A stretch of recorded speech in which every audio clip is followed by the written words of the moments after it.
Imagine the very first drop of rain that ever fell on Earth. It did not fall on forests, rivers, or oceans like the ones you know. It fell onto a young, glowing planet, wrapped in clouds of vapor, its surface still hot from creation. The drop touched stone, sizzled into steam, and vanished. But in that brief shimmer, something timeless began. The story of water started there, and it has never truly ended. Hey there, and welcome to Science for Sleep. Tonight, we are following that story, tracing the memory of water as it travels through clouds, rivers, and time itself. So, before you get comfortable, take a moment to like the video and subscribe, but only if you genuinely enjoy what I do here. It helps others find their way here too, one sleepy soul at a time. And if you'd like, share your location and local time in the comments below. I love seeing where in the world you're listening from tonight. Now, if you're ready, let's begin. The first rains were not gentle. They came down with the sound of the world being born. For millions of years, water drifted through the air as vapor, waiting for the earth to cool enough to let it fall. When it finally did, it came as endless storms. The air was thick, the sky dark as iron, and lightning painted quick flashes of silver light over seas of molten rock. Every drop that struck the surface hissed and vanished, but more followed, millions upon millions, until the planet began to cool and steam turned into rivers. Inside those first drops were atoms older than the Earth itself. The hydrogen in them was born from the Big Bang. The oxygen came from ancient stars that lived and died long before our planet existed. When they joined, they formed something simple but miraculous, H2O. And from that simple bond came everything that breathes, moves, and remembers. As the storms continued, they sculpted the land. Rivers began to form, weaving paths through valleys and cracks, carrying minerals toward the low places that became the first oceans. Each stream was a small act of creation, carving the surface of the earth one grain of sand at a time. And when lightning struck those early waters, scientists believe something extraordinary happened. Simple molecules combined, forming the first building blocks of life. If that is true, then every living thing owes its existence to rain. Every heartbeat and every breath are echoes of that first storm. Tonight, as you listen, think of the water inside you. More than half of your body is made of it, and every molecule has been here for billions of years. The same water that once steamed on volcanic rock now moves through your veins. The same rain that cooled the first oceans might be the same that fills your lungs in every breath of humid air. Water does not die. It only changes form. It rises, falls, freezes, melts, flows, and returns again. It is a traveler that never stops. When you hold a glass of water, you are holding history.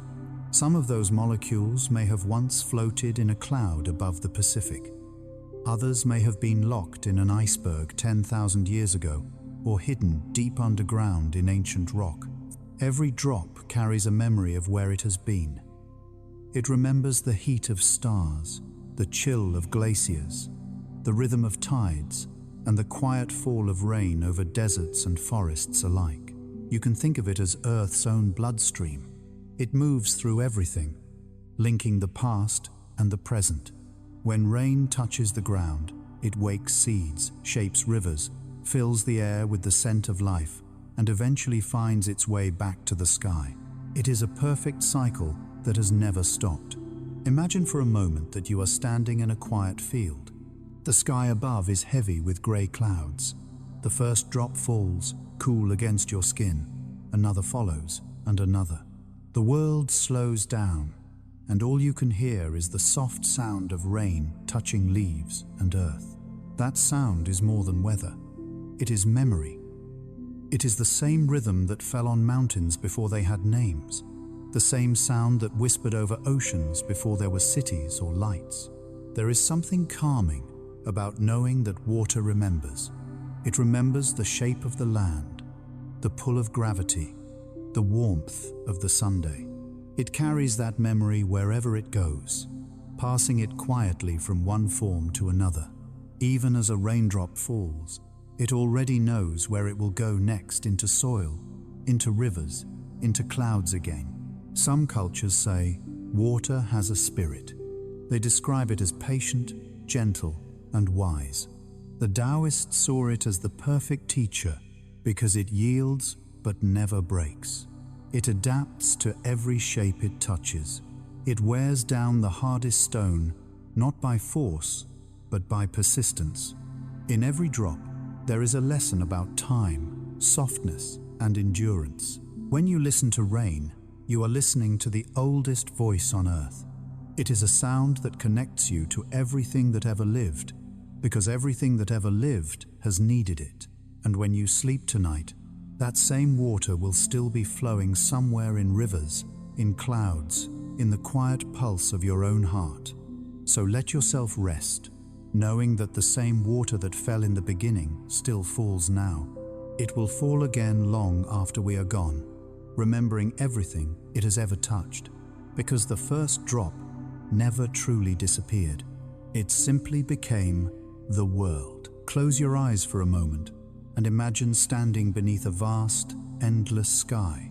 The air is warm and still. Somewhere high above you, invisible threads of vapor begin to rise from the oceans. They drift upward, lifted by sunlight, gathering like thoughts forming in the quiet mind of the planet. This is how clouds are born, not suddenly, but through patience, one tiny particle at a time. Water remembering how to become air. Every cloud begins as an idea. Tiny grains of dust, salt, or pollen serve as seeds. Around them, invisible molecules of water gather, clinging to one another until they become droplets. Billions of these droplets float together, light enough to stay suspended, heavy enough to soften the sunlight. From the ground, we see them as white shapes against blue. From above, astronauts describe them as luminous continents drifting across the sky. Clouds are the planet's breath made visible, the lungs of the weather. When you look at a cloud, you are seeing the ocean lifted into the sky. Every billow, every wisp is seawater, transformed, a miracle of evaporation. Sunlight strikes the surface of the sea, loosening bonds between molecules, giving them just enough energy to escape upward. They rise, cool, and gather. The air becomes heavy with invisible water, waiting for the right moment to condense. In that process, the ocean learns to fly. There is something deeply peaceful about knowing that the sky is never empty. Even on clear days, moisture hides in the air, unseen but present, ready to become rain. Scientists call this humidity, but it feels almost spiritual, the promise of water waiting to return. You breathe it in every moment of your life. In fact, the air inside your lungs always carries traces of the sea. You are part of this cycle without even trying. You inhale what the clouds exhale, and the world keeps breathing through you. Clouds are not all the same. Some are thin and high, brushed across the heavens like whispers. Others grow tall and luminous, towering above the land like mountains of vapor. The gentle ones, cirrus, stratus, move quietly, gliding with the wind. The great ones, cumulonimbus, rise like cathedrals, their tops reaching into the freezing heights where lightning begins to form. Yet all of them share a single purpose: to move water, to balance heat, to remember the ocean wherever they go. For centuries, people have looked to clouds for signs. Farmers read their shapes to predict rain. Sailors studied their colors at sunrise to judge the coming wind. Poets saw faces, dragons, and angels drifting above the earth. To every culture, clouds meant change, a message from the heavens about what was coming next. Even now, we feel that same instinct. When dark clouds gather, something in us grows quiet. The world seems to hold its breath. Inside a single cloud, there are more droplets than stars in the galaxy, each one less than 1/100th of a millimeter wide, floating weightless in air that seems solid enough to hold them. These droplets bump, merge, and separate endlessly. Some grow large enough to fall as rain, while others evaporate back into vapor before ever touching the ground. It is a delicate balance, a slow conversation between sky and sea. When you see a storm approaching, you are witnessing that conversation reach its climax. Warm air rises, cold air sinks.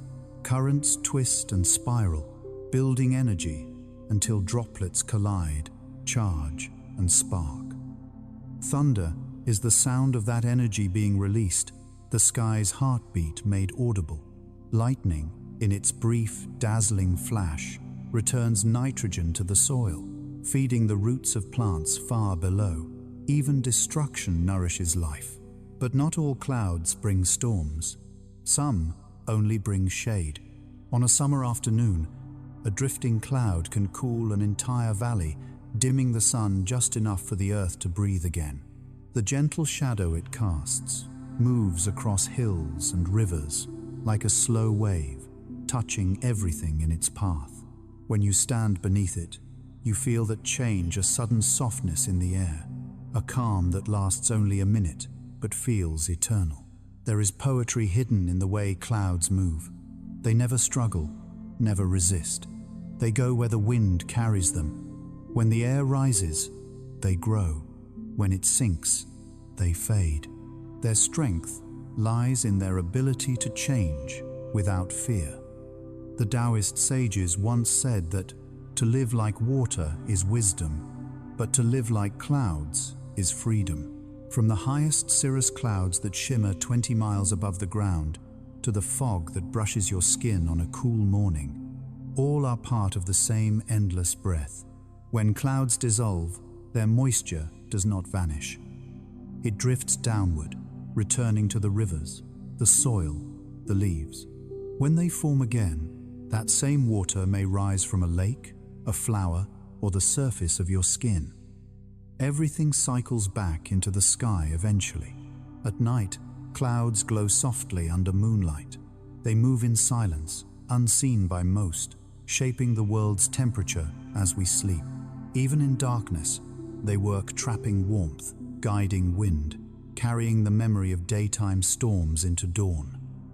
When morning comes, sunlight turns them gold and silver, painting their edges with fire. The sky seems alive, breathing in light and exhaling color. There is an old saying that clouds are the dreams of water. They wander far, change shape, and disappear, only to return as rain. Maybe that is what the memory of water really means, that nothing ever ends completely. Every drop that leaves the sea carries with it a promise to return.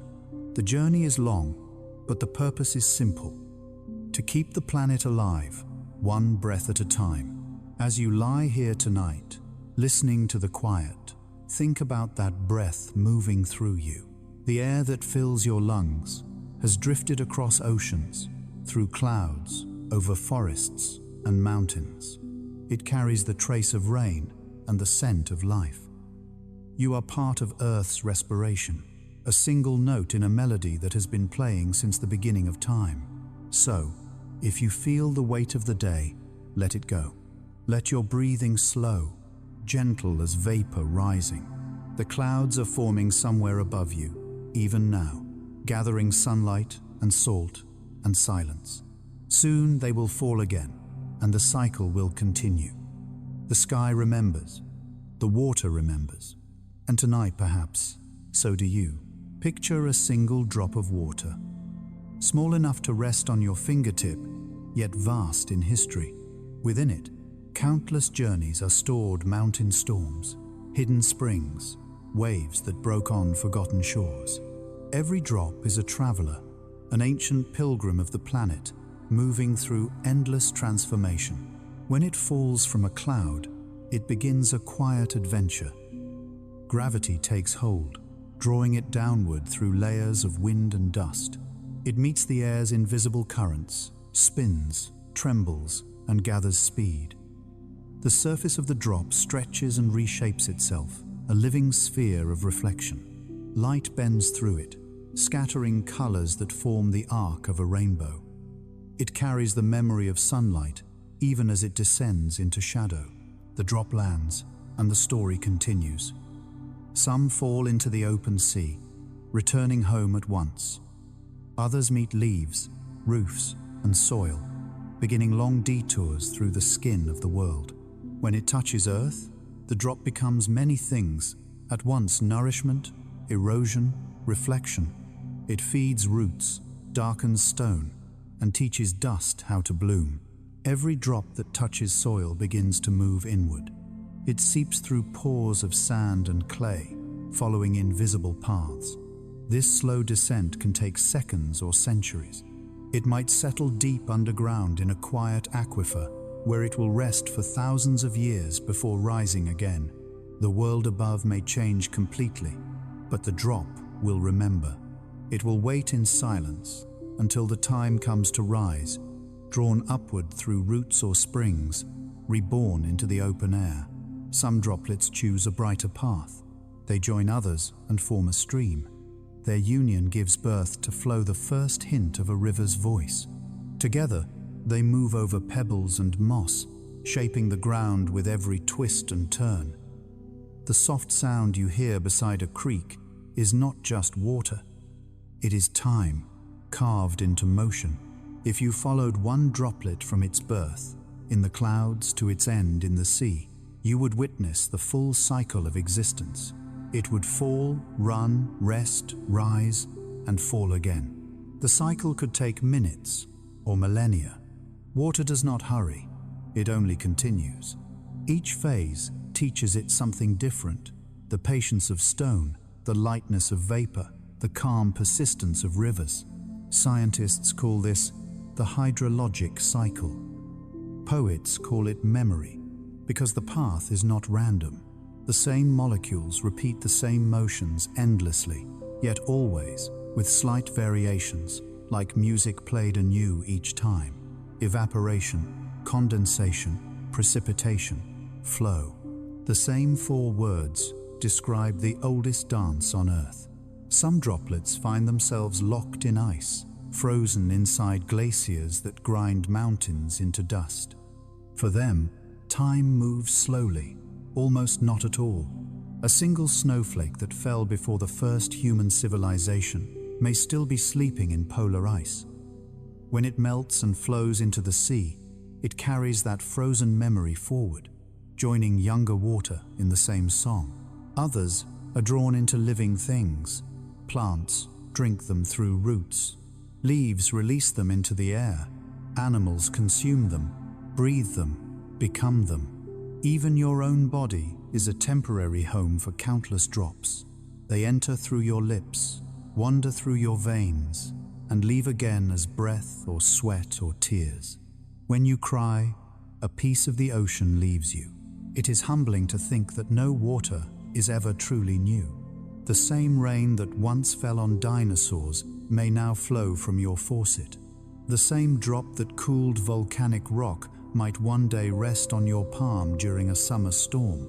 Water does not recognize time the way we do. It simply moves between forms, carrying whispers of every place it has been. Each drop is a mirror. Look closely, and you can see the world reflected inside it. The sky, the trees, even your own face appear upside down. In that reflection is a small lesson. Perspective depends on where you stand. The drop inverts reality not to deceive, but to remind us that truth often hides in reversal. There is a strange intelligence in how water behaves. It seeks balance, always finding the lowest point, filling the smallest gap, smoothing every edge. It is never content to stay still for long. If blocked, it finds another way. If confined, it wears down its walls. Its persistence is soft but unstoppable. Mountains yield to it, one grain at a time. When the sun warms the sea, billions of droplets rise at once. You might imagine them sighing, leaving behind salt and depth to chase the sky. They become clouds, drift across continents, and fall again as rain. It is a form of reincarnation that never ends. No judgment, no beginning or end, just continuous becoming. And within each transformation, something of the past remains. Scientists have found that water can trap traces of gases, minerals, and even isotopes that tell where it came from. Ice cores from Antarctica hold bubbles of ancient air, tiny records of climates long vanished. In a sense, the planet's autobiography is written in frozen drops. Yet beyond the science, there is feeling. To watch rain is to witness memory in motion. To listen to it is to feel connection between sky and soil, between the past and the now. Water falls not to forget, but to remind. It says, "I have been here before. I will return again." Perhaps that is why rain feels cleansing. When it touches your skin, it is not just washing away dust. It is offering renewal, a chance to begin again as it does. Every droplet that slides down a window pane carries a tiny reflection of the world, dissolving it and remaking it at once. At night, when you lie awake and hear rain outside, think of those countless travelers tapping gently on roofs and leaves. Each one has crossed oceans, floated through stars, and waited centuries for this moment to fall, to rest, to continue. They are the heartbeat of the earth, the quiet pulse that never stops. And when the rain fades, remember this: the story of water is also the story of you. You rise, you fall, you flow, you rest, and you begin again, just like the drop. Rain has a voice. You've heard it many times, maybe without realizing that every rainfall speaks in its own dialect. On rooftops, it becomes a gentle tapping conversation. On leaves, it whispers in soft syllables. On oceans and rivers, it roars in endless repetition. To listen to rain is to listen to the earth speaking back to itself. Scientists can describe the sound of rain in terms of impact velocity, droplet size, and resonance. But there is more to it than physics. The rhythm of rain slows the human heart rate. Its irregular yet repetitive pattern, never quite predictable, never truly chaotic, is what psychologists call pink noise. This kind of sound naturally relaxes the brain, reducing the activity of stress-related networks. That's why rain can make us calm. It's not just beautiful, it's biological. When rain begins, the first thing you notice is the smell. That scent, earthy, deep, and almost ancient, has a name: petrichor. It comes from oils released by dry soil and from a molecule called geosmin, produced by tiny bacteria that live in the ground. When raindrops hit the soil, they trap microscopic air bubbles. Those bubbles burst upward, carrying the scent into the air. What you smell when it rains is the earth breathing. That fragrance triggers something in memory. Studies show that petrichor activates areas of the brain linked to nostalgia. It reminds us of childhood, of open fields and forgotten summers, of moments when time moved slower. Perhaps because water connects everything: soil, air, and life, its return feels like the world remembering itself. Each rainfall also creates its own song, depending on where it falls. In forests, drops strike leaves in cascading tones, forming natural percussion.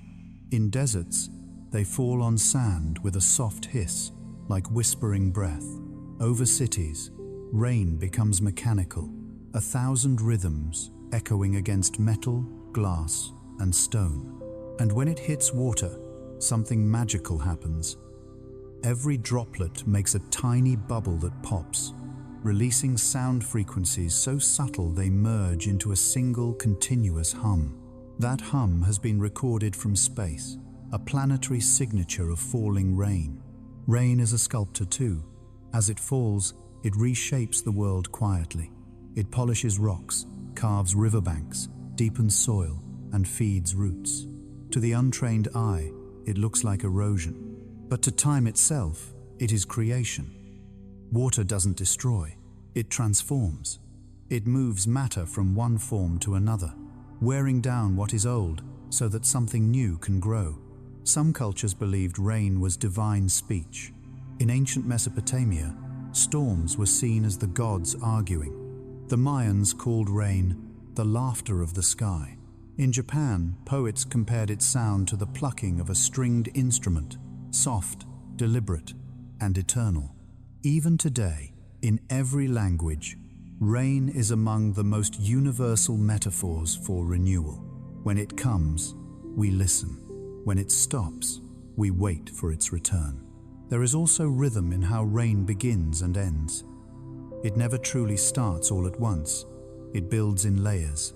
The air cools, the light fades. A single drop falls, then another, then a pause, then a cascade. It is as if the sky is learning to speak, clearing its throat, finding its tone.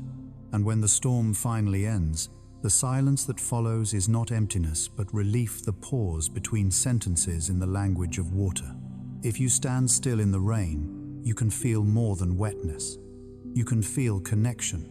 Each drop carries the fingerprints of its journey, the salt of the ocean, the dust of mountains, the pollen of forests, even traces of the air you breathe. Rainfall is not local, it's global. It unites distant places through the simple act of falling. The drop that lands on your hand tonight may have been vapor above the Indian Ocean last week, or ice high above the Andes a month ago. Every raindrop is a bridge between worlds. When it hits your skin, you feel a chill. But underneath that coolness is warmth, the energy released when vapor condenses into liquid.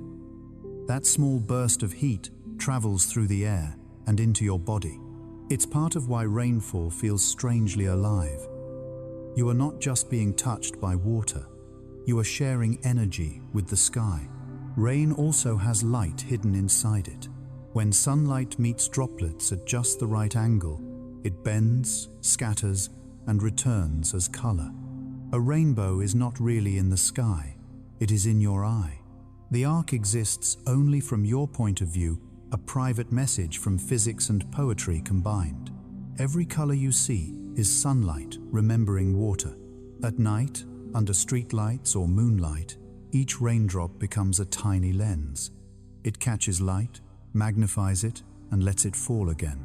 What looks like shimmer or sparkle is actually refraction, the same principle that makes stars twinkle. So, when you walk through rain and see the world glittering around you, you are walking inside a field of living mirrors. The world reflects itself through water. There's a quiet, emotional truth to rain. It teaches you that softness can be strong. A drop seems fragile, but millions together can change landscapes, feed rivers, or flood entire cities. Rain doesn't shout or demand. It simply arrives and insists through persistence. That's how it wins, gently, endlessly. The next time it rains, try to listen without distraction. Don't hide from it. Open a window, let the sound in. Notice how it fills the silence, how each drop carries its own note before merging into the collective song. You may find that the rhythm matches your own heartbeat. That's because we evolved with it. Long before there were roofs or walls, our ancestors slept beneath the rain. Its sound became the first lullaby of humanity. When the storm passes, breathe deeply. Smell the wet earth, the leaves, the air freshly washed of dust. That scent is the memory of rain itself, a signature written by the planet's skin. Each storm rewrites it slightly, leaving the world cleaner, clearer, more alive. And as you drift towards sleep tonight, imagine rain falling gently somewhere far away on mountains, on cities, on oceans. It falls without pause, whispering across the surface of the earth, repeating the same soft message it has always carried. Everything changes, but nothing is lost. The language of rain has no words, yet every creature understands it. It is the oldest sound in the world, the heartbeat of the planet, speaking softly to those who still know how to listen. Every river is a sentence written by time. From mountain springs to ocean mouths, water writes its story into the skin of the planet, letter by letter, curve by curve.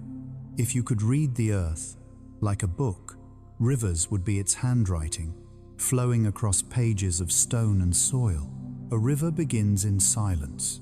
It starts as a trickle, a small gathering of melted snow or rainwater finding a path through rock. At first, it doesn't know its destination. It wanders, testing different directions, shaping channels so small they can vanish overnight. But even the tiniest stream carries intent. It follows gravity, searching always for balance, always for the lowest point. As it moves, the river learns to carve. Each drop, though soft, carries energy. Together they wear away mountains, one grain of sand at a time.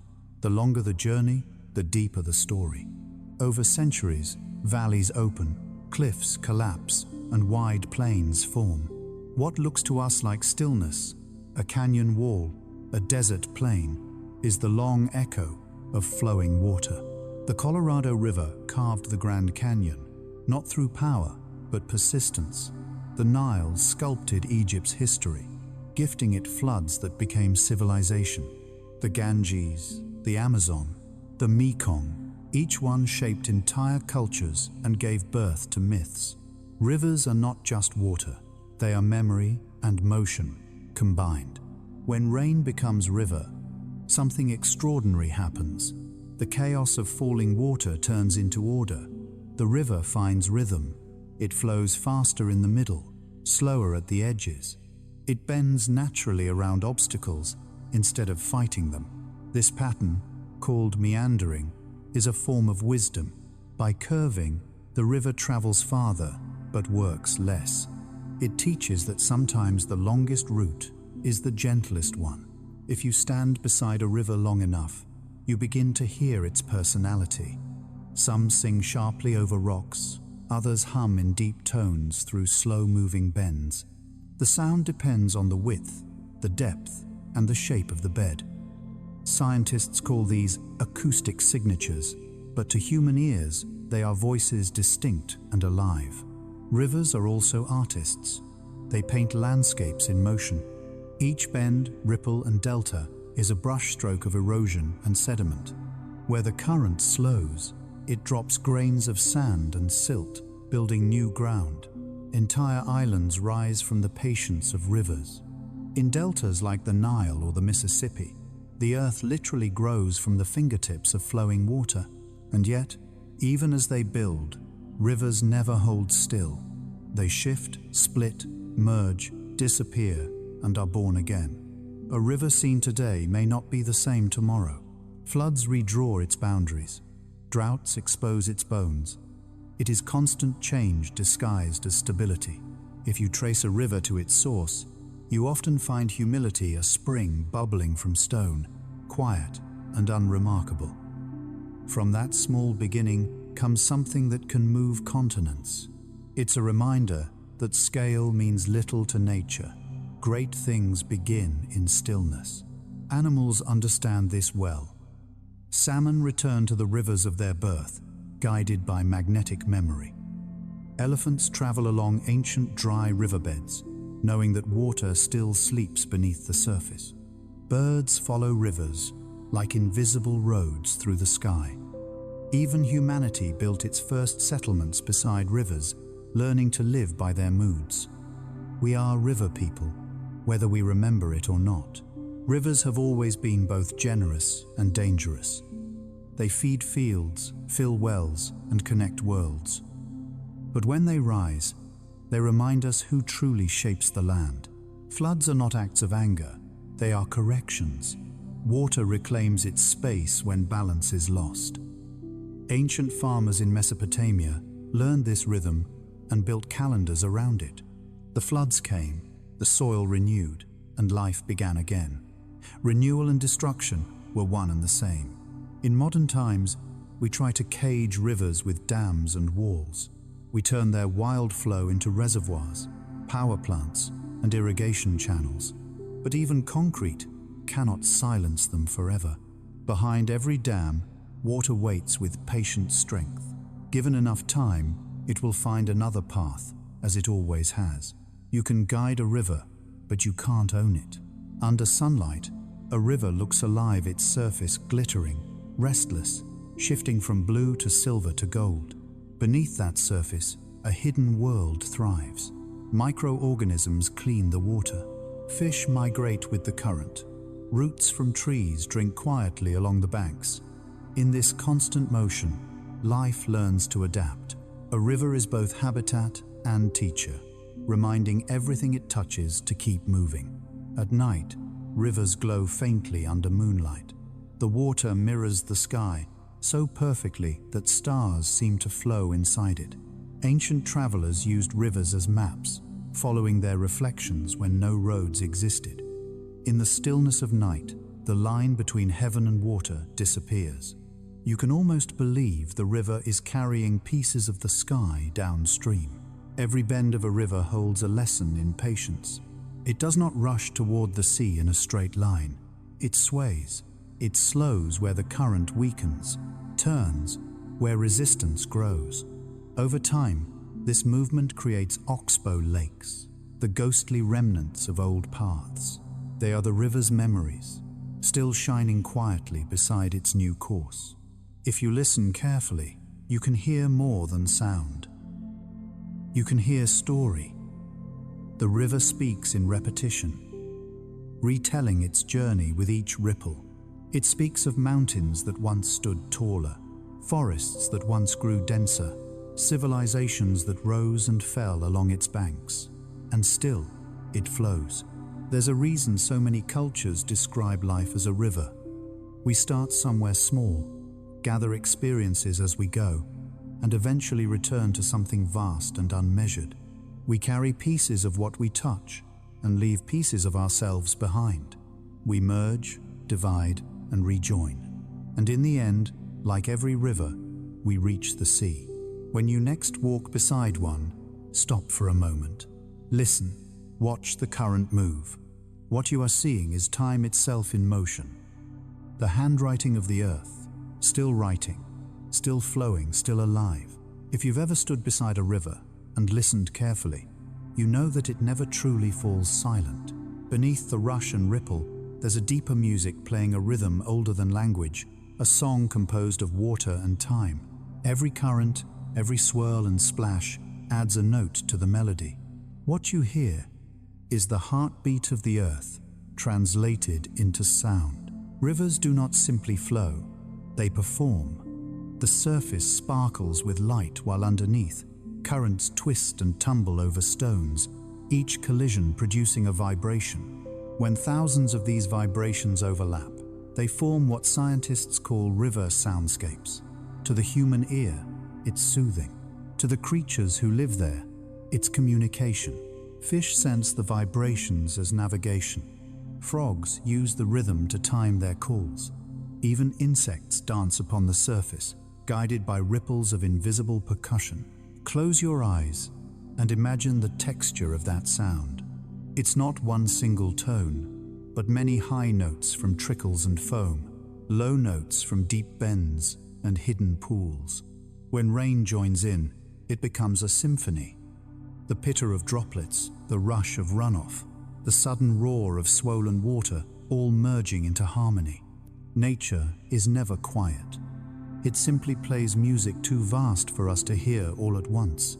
For thousands of years, humans have lived by rivers and learned to mimic their rhythm. Ancient flutes found near riverbanks were tuned to the same frequencies as running water. Drums carved from hollow logs echoed the pulse of waves striking shore. In many traditions, the sound of water was used in rituals for healing, sleep, and reflection. Even now, the hum of a stream can calm the nervous system. Scientists have measured slower brainwave patterns when people listen to moving waterproof that the mind recognizes its ancestral melody. Deep within the current, life itself sways to the music. Eels migrate following magnetic fields, but also the low-frequency hum of water against stone. Plants beneath the surface move gently, bending with each pulse. Every movement is a response to vibration. To them, sound is structure. What you hear as tranquility is, to the river's inhabitants, the map of their existence. Not all water sounds the same. A mountain stream plays fast, sharp notes that skip and shimmer. A wide, slow river hums like a cello, deep and resonant. Waterfalls crash in percussion, loud enough to shape air into mist. Lakes, though quieter, add the undertones of waves lapping against their edges, a steady breathing of the land. Together they create a network of natural music spanning the globe, each drop contributing a tone to the planet's continuous song. Imagine following that sound from source to sea. At its beginning, high in the mountains, water sings quickly thin, young, restless. As it travels downward, it slows, deepens, grows wiser. By the time it reaches the delta, its voice has softened into something vast and patient. This journey from rush to calm mirrors our own lives. We begin in noise and movement, but as we grow, we learn the value of stillness. Sometimes the music of water turns violent. Storms swell rivers until they roar. The gentle rhythm becomes chaotic, heavy drums pounding against rock. Yet even in that power, there is pattern. The turbulence follows mathematics. Chaos folds back into order. The same energy that can flood a valley also creates fertile soil for new life. Destruction and creation play in the same key. If you ever dive into a river, you'll hear another world entirely. Underwater, sound travels faster and richer. Every bubble, every swirl, every distant splash arrives as vibration through your bones. It feels less like hearing and more like remembering. The noise surrounds you completely, an endless whisper saying, "Keep moving, keep changing, keep flowing." Somewhere far below the surface, sediment slides along the bottom. Stones grind, sand drifts, roots sway. The friction produces an ultra-low hum called infrasound, too deep for human hearing but felt by large animals like elephants and whales. Yes, even creatures of land and sea can sense the pulse of rivers thousands of miles away, connected by vibration through the Earth's crust. The planet listens to itself. At night, rivers change tone. The daytime chorus of insects fades, and what remains is the slow velvet murmur of water folding over itself. If you stand beside it, the sound seems to rise and fall with your breathing. You begin to feel lighter, synchronized with the current. This is not imagination. Your heart rate actually adjusts to match the tempo of slow-moving water. The body recognizes safety in rhythm. Long ago, travelers used this sound to find rest. Nomads and sailors fell asleep to the voice of rivers, trusting its constancy. In dreams, they would hear echoes of their own heartbeat, blending with the water's flow. That same comfort remains in us today. It's why recordings of rain and streams help us sleep. It's why fountains soothe hospitals and meditation halls. The song of water is the oldest lullaby. If you trace the word river in many languages, you find it linked to words for flow, life, and song. In Latin, fluere means both to flow and to speak. The river speaks by moving, by refusing silence. Even when frozen, ice cracks and groans with buried melody. Water never loses its voice. It simply changes instruments. Standing beside a river at dusk, you might notice how the sound blends with wind and birdsong, forming something that feels complete. You can't tell where air ends and water begins. The boundary disappears, and all that's left is movement.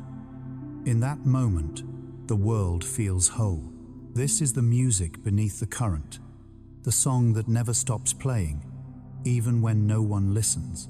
It tells you that motion is meaning, that stillness is only another form of rhythm, and that everything you love, everything you are, is part of one continuous composition. So as you drift towards sleep, imagine yourself floating in that current, surrounded by sound. The water carries your thoughts downstream, washing away the noise of the day. The melody continues, soft and steady, until only silence remains, not the absence of sound, but the deepest note of all. Long before history began, long before there were forests or oceans as we know them, the rain fell on a world still half-formed. It struck volcanic rock and evaporated into steam, a cycle repeating endlessly, while continents drifted like slow thoughts across a restless sea. That ancient rain never disappeared. Its traces remain hidden in stone, delicate fossils of water, the planet's first memories carved into Earth itself. Scientists have found raindrop imprints preserved in sandstone nearly 3 billion years old. They look like tiny craters, perfect and circular, frozen moments from the dawn of weather. Each indentation tells a story about the strength of gravity, the thickness of the air, and the weight of the ancient atmosphere. Those silent marks show that even then, water was already shaping the world, not through violence, but through patience. Imagine standing there, if you could, on that primeval plain. The sky would be red with dust and methane. No birds, no trees, no sound, but the slow hiss of rain striking hot stone. Every drop would vanish in a puff of steam, leaving a tiny scar that time would later bury and protect. What we now call fossils are not always bones. Sometimes they are simply the memory of rain touching Earth for the first time. Stone remembers in layers. Geologists call them strata, but you can think of them as pages of a book. Each one holds a season of the planet's life: floods, droughts, storms, and calm. Trapped inside are the minerals left behind when water passed through. Iron turns red, copper turns green, sulfur leaves pale shadows like fingerprints. These colors tell scientists not just where water flowed, but when. Sometimes, inside caves, ancient rain still speaks. Stalactites and stalagmites grow slowly from dripping water, drop by drop, century by century. The minerals they carry build crystalline columns, recording every change in chemistry above. In a way, each stalactite is an upside-down timeline. The tip marks the present, while the base reaches back through ages of rainfall. When researchers cut them open, the layers reveal past climates: warm years, cold years, droughts, floods. The memory of rain, written in stone. There are other forms of fossilized water. In deserts, thin films of silica left by vanished streams sparkle under sunlight. Ghost rivers turn to glass. In Arctic ice, bubbles of ancient air still breathe softly, containing traces of past storms. Even meteorites from other worlds sometimes carry evidence of alien rainfall, tiny pits that formed when liquid once fell on Mars. Rain, it seems, is universal. Wherever there is atmosphere and gravity, water finds a way to fall. The connection between stone and rain is deeper than erosion. They are partners in creation. Rock gives shape to rivers, and water gives voice to rock. Without rain, there would be no soil, no valleys, no life. Without stone, there would be no rivers to guide the flow. Together they build the surface we stand upon, one yielding, the other enduring, each shaping the other in a slow conversation that has lasted billions of years. Even today, you can find those ancient imprints if you look closely enough. On certain cliffs in India, South Africa, and Australia, fossil raindrops lie scattered across the rock like punctuation marks in a forgotten language. To stand before them is to realize that you are reading a message written not in ink, but in time. The rain that made those marks has long since moved on, perhaps now flowing inside the oceans, perhaps floating in clouds above your head. Sometimes, rain doesn't leave visible marks, but chemical ones. When it seeps into rock, it dissolves minerals and replaces them with new ones, writing its presence in invisible scripts of calcium and iron. These transformations change the density, the color, even the magnetic field of stone. Whole mountain ranges carry this quiet evidence, not of sudden catastrophe, but of endless patience. The Alps, the Andes, the Himalayas, all bear the fingerprints of water. To archaeologists, rain is also a storyteller. On the walls of ancient temples and ruins, the patterns of erosion reveal how long they have stood. A statue smoothed by centuries of drizzle speaks of time passing not through destruction, but through soft persistence. The same droplets that once fell on kings and empires still fall today, reshaping them into memory. If you touch such weathered stone, you are touching rain through time. The smoothness beneath your fingertips is not decay. It is history polished by water's hand. Every cathedral wall, every canyon face, every pebble on a riverbank has been sculpted by rainfall, one drop at a time. The planet wears its rain like wrinkles, each line a record of change. In mythology, stone and water often represent opposites, permanence and impermanence. Yet in truth, they are inseparable. One endures by changing, the other changes by enduring. When you see ancient rain trapped in rock, you witness the moment where those opposites meet. It is like hearing silence made visible. Geologists say the Earth still carries traces of its first oceans deep within the mantle, locked inside minerals formed billions of years ago. When volcanoes erupt, small amounts of that water return to the surface as vapor, falling again as rain. The same molecules that once filled primordial seas now fall upon cities and fields. In that sense, even the newest rainfall is ancient. If you listen during a light drizzle, you can sometimes hear it, the soft tapping of drops on windows or leaves. That sound is not just weather, it's continuity. It's the same rhythm that played when there were no listeners at all. Each drop echoes the first, each ripple reflects the last.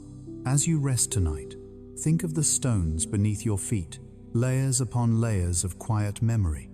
They were once touched by storms, so old that no name exists for them. And above you, the rain still falls, carrying whispers from those same clouds of long ago. In the end, every rock is a page of rain written in patience, and every drop of rain is a fragment of stone learning to flow. Together, they compose the slow poetry of the planet, one that never stops, never repeats, and never forgets. Beneath our feet, a secret world is flowing. You cannot see it from the surface, yet it moves constantly, whispering through layers of soil and stone. These are the hidden rivers of the earth, vast underground networks that carry water silently across continents. They are older than memory, deeper than sight, and they never stop moving. Every raindrop that seeps into the ground begins this quiet descent. At first, it trickles between grains of sand, filling the spaces between them. Then it slides deeper, finding cracks in rock and hollows carved by time. The pressure of gravity pulls it down until it reaches a layer where it can no longer fall. There it gathers, forming hidden lakes and streams, what scientists call aquifers. Some of these underground reservoirs are so large they could fill entire seas. Others are as small as the footprint of a tree. The journey of a drop beneath the earth is slow and patient. While a river above ground might cross a continent in weeks, underground water can take centuries or even millennia to travel the same distance. Some of the water we pump from deep wells today first fell as rain during the last ice age. It has been waiting below, untouched, for tens of thousands of years. If you could follow it, you would find a world of darkness and pressure, where gravity and stone shape water into extraordinary forms. In caves, it drips from the ceiling as stalactites, each drop depositing a grain of mineral that builds columns over centuries. In porous rock, it flows through channels so narrow that light could never reach them. In some places, it travels upward instead of down, pushed by trapped gases or the shifting crust of the Earth. These movements are invisible to us, but they are the planet's hidden circulation, the deep pulse that feeds springs, rivers, and oceans. The sound of an underground river is different from anything above. It's a low, echoing murmur, like the earth breathing in its sleep. Explorers who have descended into deep caves describe it as a presence rather than a sound, something felt in the bones more than heard. It reminds them that even in stillness, the planet is alive. Where groundwater reaches the surface again, it becomes a spring. Springs are moments of revelation, the earth exhaling after holding its breath for centuries. They appear in forests, deserts, and even the seafloor, releasing cold, pure water into the open world. Many cultures once considered them sacred. To ancient people, a spring was a miracle, water rising from stone, proof that the planet itself was generous. Temples were built around them. Pilgrims traveled long distances to drink from their clarity. Even now, when we call something a wellspring of life, we are echoing that ancient awe. Not all underground water remains pure. As it travels, it dissolves minerals from the rock, carrying traces of calcium, iron, and salt. This process gives water its hardness, shaping taste and texture. In some places, it creates natural mineral springs, warm, healing waters that have drawn humans for thousands of years. In others, it becomes saline, poisoned by deep layers of ancient ocean trapped beneath land.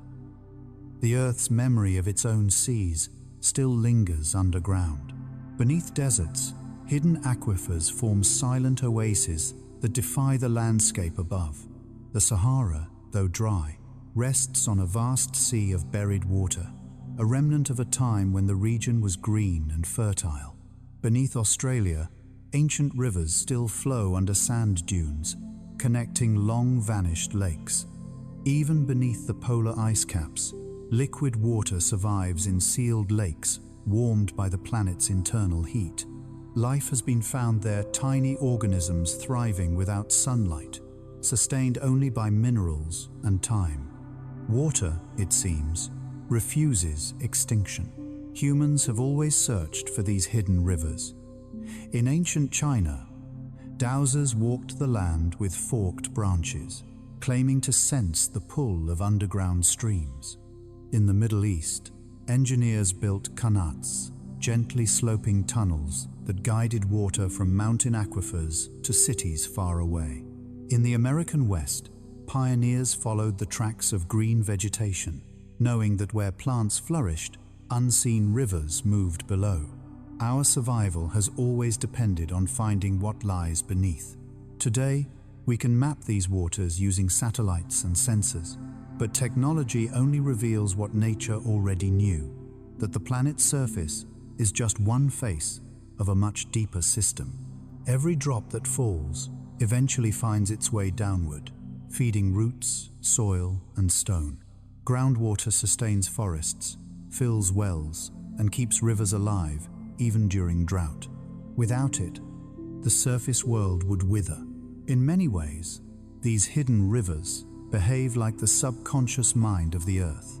They store what falls, hold what is forgotten, and release it when needed. When rain stops, the rivers below keep flowing. When lakes dry, underground streams continue their quiet path. Their movement is a kind of faith, slow, unseen, but unwavering. And just as thoughts and dreams shape human behavior, underground water shapes the landscape in ways we rarely notice.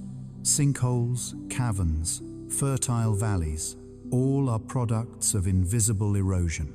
The land we walk on is constantly being rewritten from below. At night, when everything above is silent, the water beneath you still moves. It slips through darkness, carrying fragments of the surface pollen, minerals, whispers of storms, deep into the earth's heart. There, under miles of stone, it gathers strength before returning to the light.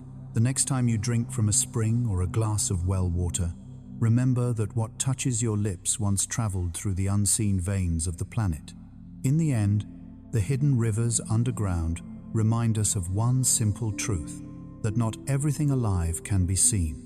Beneath the noise and movement of the world lies a deeper current, flowing steadily, patiently, eternally. The earth breathes through water, above, around, and below. And tonight, as you rest, the quiet pulse beneath you continues, carrying the memory of rain through stone, connecting every life that ever was to the deep, slow heartbeat of the planet itself. When you stand beside a still lake at dawn, you may feel for a moment that the world has two skies. One stretches above you, brightening from grey to blue. The other lies beneath your feet, rippling softly, a perfect reflection of the first. Water has always been a mirror, not only for light but for time, for thought, for memory itself. The surface of a lake or a calm river is the boundary where two worlds meet, yet neither one is entirely real without the other. The first humans to see their own reflections must have seen them in water. Before glass, before mirrors of metal or silver, people gazed into ponds and saw the ghost of their faces move with every breath of wind. In that moment, they learned something both wonderful and unsettling, that the self could be seen, and that seeing could change the self. The word reflection carries both meanings, the bending of light and the turning of thought. A lake reflects the world not by effort, but by stillness. The smoother its surface, the clearer the image. Even the faintest ripple bends light, transforming the picture into abstraction. This is true for the mind as well. When we are agitated, we cannot see clearly. When calm, everything becomes visible again. A lake teaches serenity without words. Light behaves like a traveler when it meets water. Some of it enters, bending and slowing, while the rest bounces away, returning to the sky. The reflected light creates the illusion of depth, a blue that seems endless, even though it's only a few centimeters deep. The color we call the blue of water is actually the blue of the sky, returned to us. In truth, every lake is the sky remembering itself. But the mirror of the sky is not always peaceful. When wind sweeps across its surface, waves form, breaking the reflection into fragments. The once perfect image becomes living art lines, circles, and shifting shards of brightness. It's as if the lake begins to breathe, expressing emotion through motion. This is the language of weather, the dialogue between air and water. At night, the surface turns to glass again, reflecting the moon and stars. Ancient people believed that lakes were windows into another world, the realm of spirits, ancestors, or the underworld. To them, a star's reflection in the water was not just light, but a soul looking upward. In mythology from Greece to Japan, heroes and gods descended into lakes to reach hidden realms. Even now, when you see stars mirrored in dark water, it's easy to feel that the universe is folding back upon itself. Sky, touching sky through liquid light. Every reflection is temporary. A single raindrop can shatter the image, reminding us that beauty and impermanence are the same thing. The Japanese have a word, mono no aware, meaning the gentle sadness of things passing. You can feel it while watching ripples erase the moon from a pond. The water doesn't mourn what it loses. It simply returns to stillness, waiting for the next image to appear. Some lakes remember the past in more tangible ways. Deep in their layers, sediments collect year after year, like pages of a diary. Pollen, ash, and minerals settle quietly, recording every change in climate and life. When scientists drill into those layers, they read history written in silt, volcanic eruptions, ancient droughts, even the birth of civilizations. The surface may look serene, but beneath it lies an archive of time. Rivers, too, carry reflections, but theirs are fleeting. The moving water breaks every image into pieces before you can fully see it. In a way, That is their message, that life itself is movement. You can't capture it. You can only witness it as it passes. A river's reflection is not a photograph, but a song, repeating yet never the same. The way water reflects also depends on its clarity. In glacial lakes, tiny particles of rock scatter light, creating colors of impossible purity: turquoise, jade, silver blue. These hues are not pigments, but optical miracles, born from sunlight and suspended dust. To look into such a lake is to see both earth and sky blended into one color that exists nowhere else. Humans have always been drawn to mirrored water. We build temples beside it, plant trees along its edge, and walk beside it to think. Artists have painted reflections for centuries, fascinated by their quiet complexity.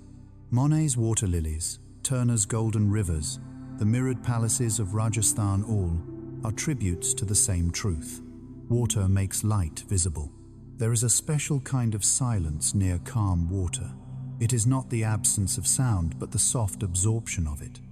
Voices become muted, footsteps fade, even birds seem to lower their tone. The surface of a lake behaves like the pause between breaths, a moment where the world resets. When you stand by it, you begin to match its rhythm. You breathe slower.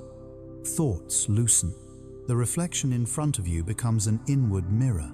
Sometimes the mirror lies. A shallow puddle can make the sky seem bottomless. A distorted image can make mountains dance. Yet even those illusions carry truth that reality depends on perspective. The water doesn't change. Only the way we look at it does. If you drop a pebble into still water, you create ripples that move outward in perfect circles. They travel farther than you expect, touching reeds, insects, and floating leaves before fading. Every action leaves a mark, even small ones. The metaphor is ancient but accurate. Your life, too, sends ripples across others, sometimes unseen but always felt. When the sun rises, the reflection vanishes in the glare of day. The mirror dissolves, and the lake becomes a surface again, useful, ordinary, no longer mystical. But at night, it will return. The cycle repeats endlessly, sky above and sky below, one reflecting the other in quiet balance. So tonight, if you find yourself near still water, pause for a moment. Look into it, not just with your eyes, but with your thoughts.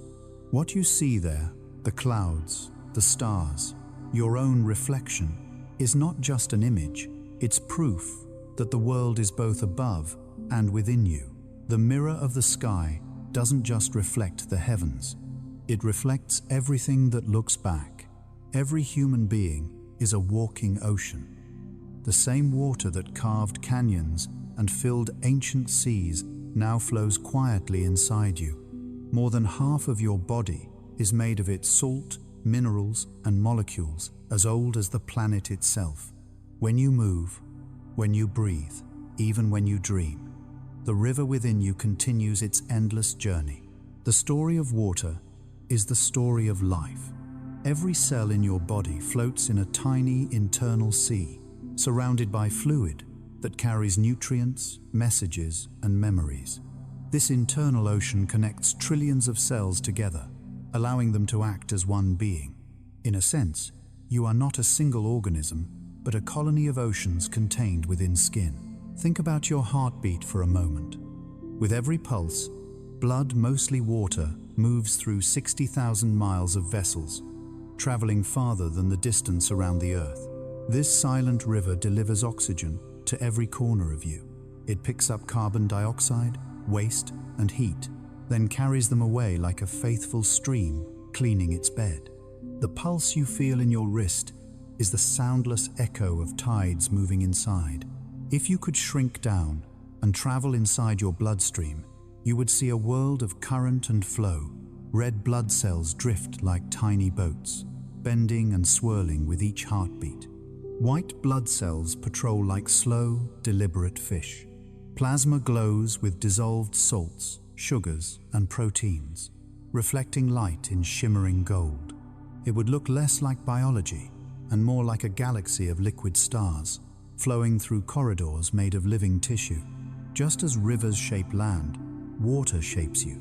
It cushions your joints, regulates temperature, protects your organs, and fills your eyes so that light can bend into vision. The tears you shed are made from the same molecules that once fell as rain, the same that freeze in polar ice or drift through mist over mountains.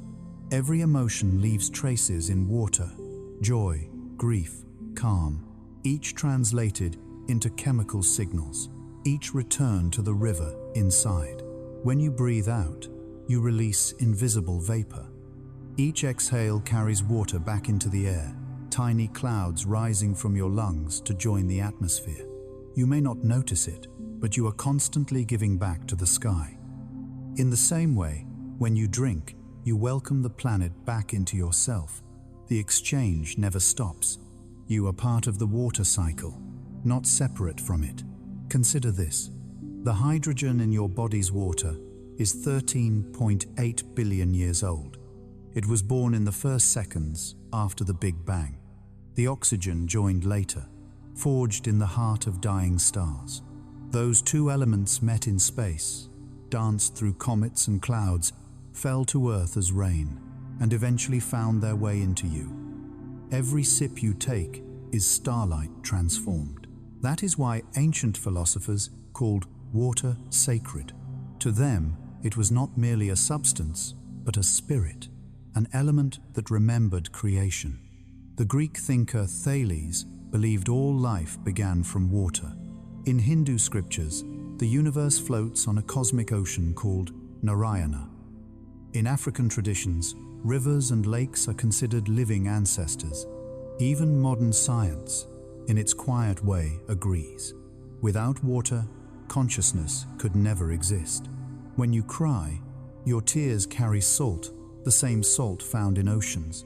It is the Earth's way of reminding you where you came from. Salt water flows through your veins, just as it once flowed through the first living cells in the sea.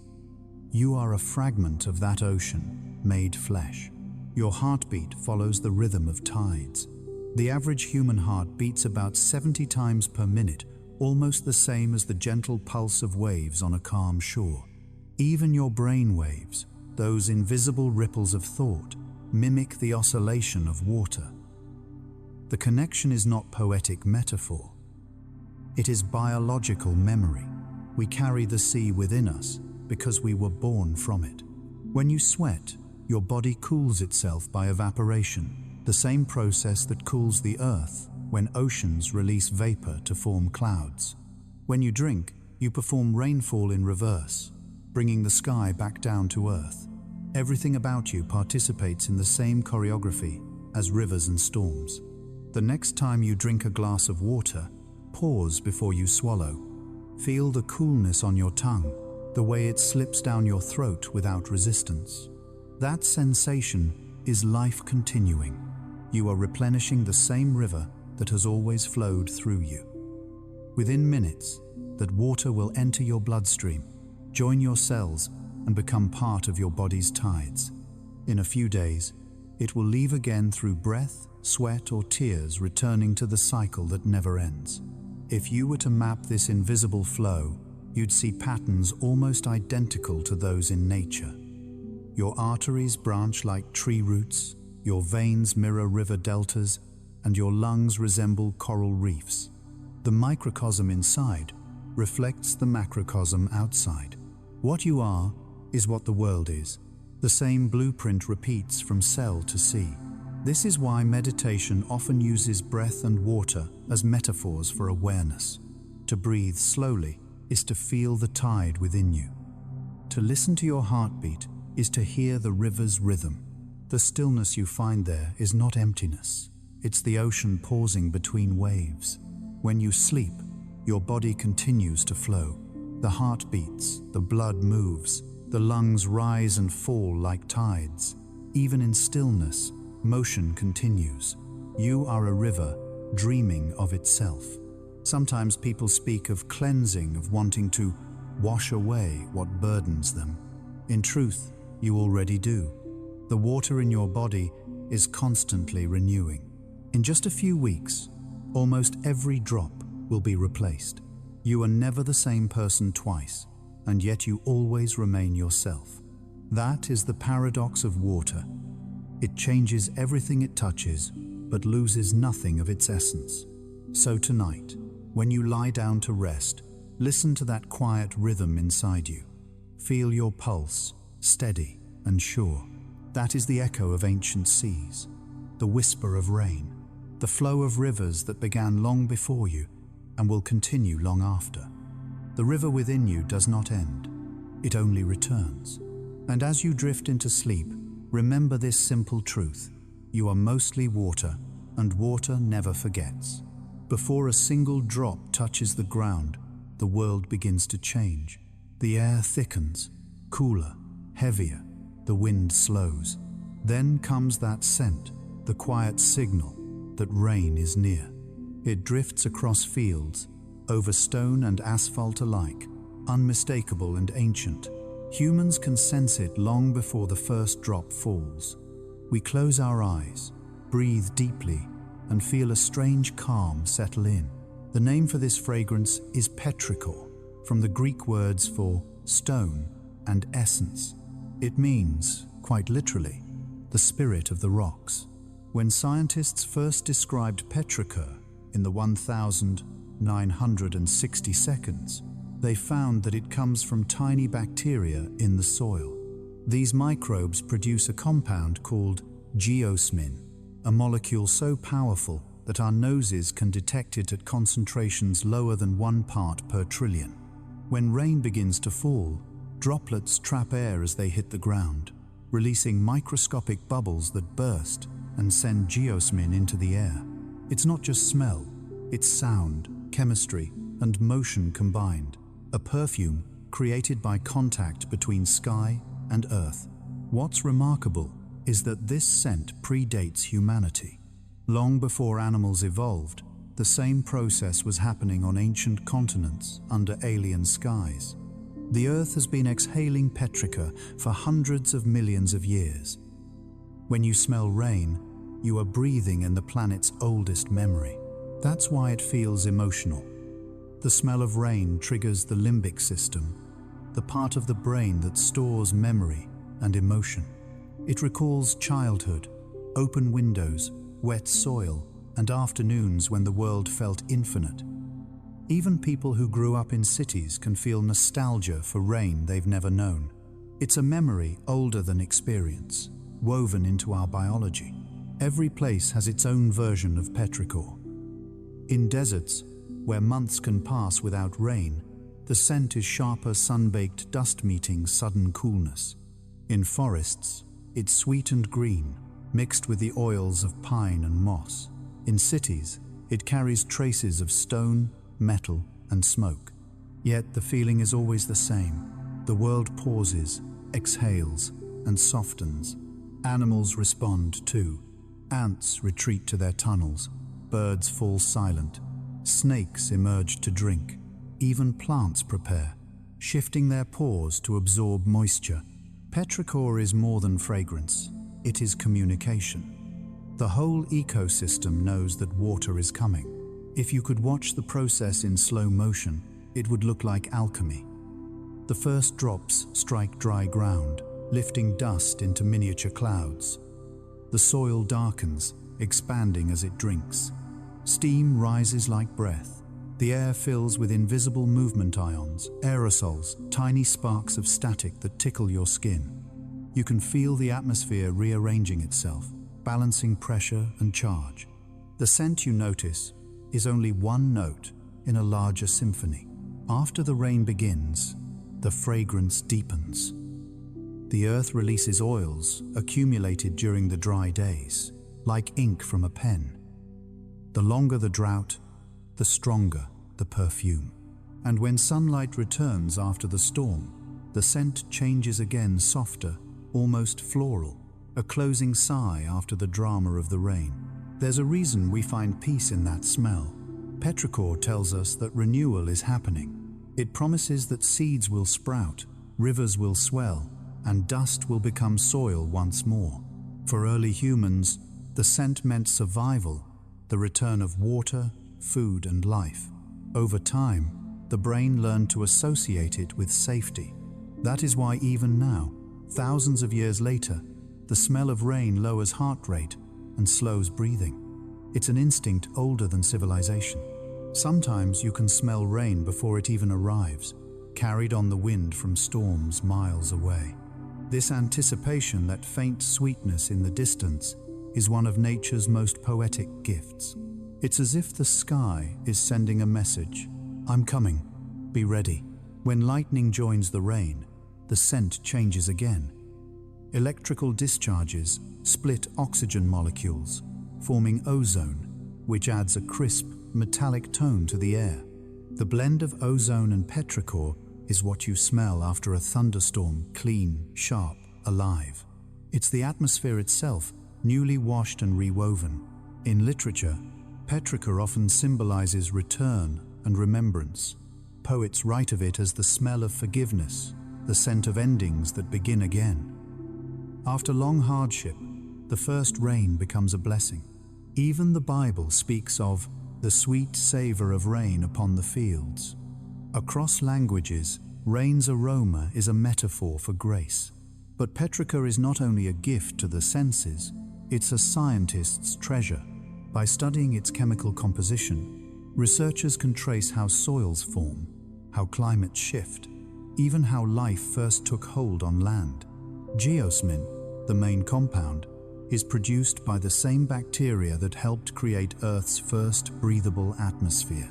So, in a way, the smell of rain is the smell of life itself, the planet's ongoing experiment in renewal. Next time you smell it, don't rush indoors. Pause for a moment, stand still, let the fragrance surround you. Inhale deeply and realize that you are part of the same story. The same molecules that rise from the soil have drifted through storms on every continent. The same scent that calmed your ancestors calms you now. When the rain passes and the air is clear again, the scent fades slowly, as if reluctant to leave. But part of it lingers inside you, in your lungs, in your thoughts, in memory.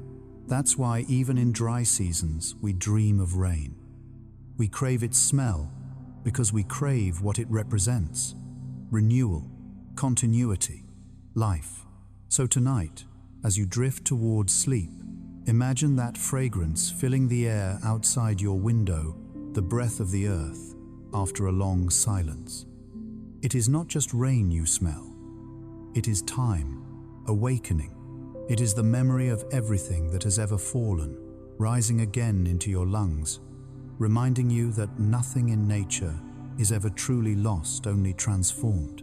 There comes a moment, high in the cold sky or deep in the heart of winter, when water grows still enough to dream. In that dream, it becomes something else, solid, silent, crystalline. This transformation is ancient and effortless. Without hurry, without noise, water folds itself into symmetry, forming the delicate architecture of snow and ice.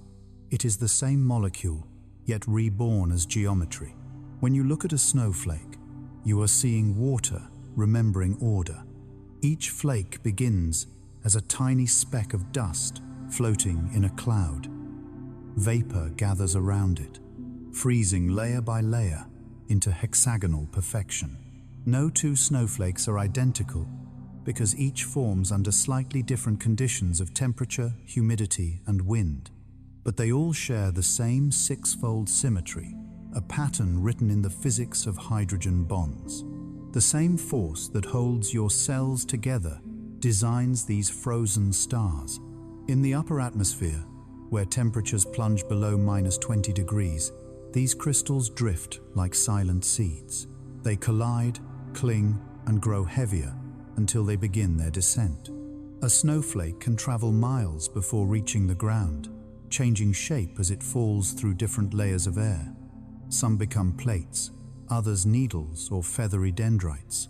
Every flake is a tiny traveler shaped by the wind's imagination. When snow finally lands, it transforms the world. Noise fades, edges blur. The landscape becomes simplified, a monochrome dream of light and shadow. Each flake traps a thin layer of air, making snow one of the best insulators in nature. Beneath its surface, small animals survive the winter in tunnels of warmth, hidden under the frozen silence. To them, snow is not an enemy, but a blanket. On a clear night, freshly fallen snow reflects moonlight so well that it glows blue-white. The brightness can be startling, an entire forest shimmering like a frozen sea. What you see then is water's other face, not motion but stillness, not flow but form. The same element that roars in rivers now lies quiet, holding its breath. Ice forms in other ways too. In lakes, it begins at the surface, a fragile film that thickens as the cold deepens. Trapped bubbles create patterns like constellations. Underneath, water remains liquid, moving slowly in the dark, waiting for spring. Some fish adapt by producing natural antifreeze in their blood. Life finds rhythm even under the frozen lid.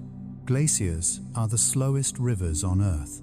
Born from centuries of compacted snow, they creep downhill under their own immense weight, carving valleys, carrying mountains.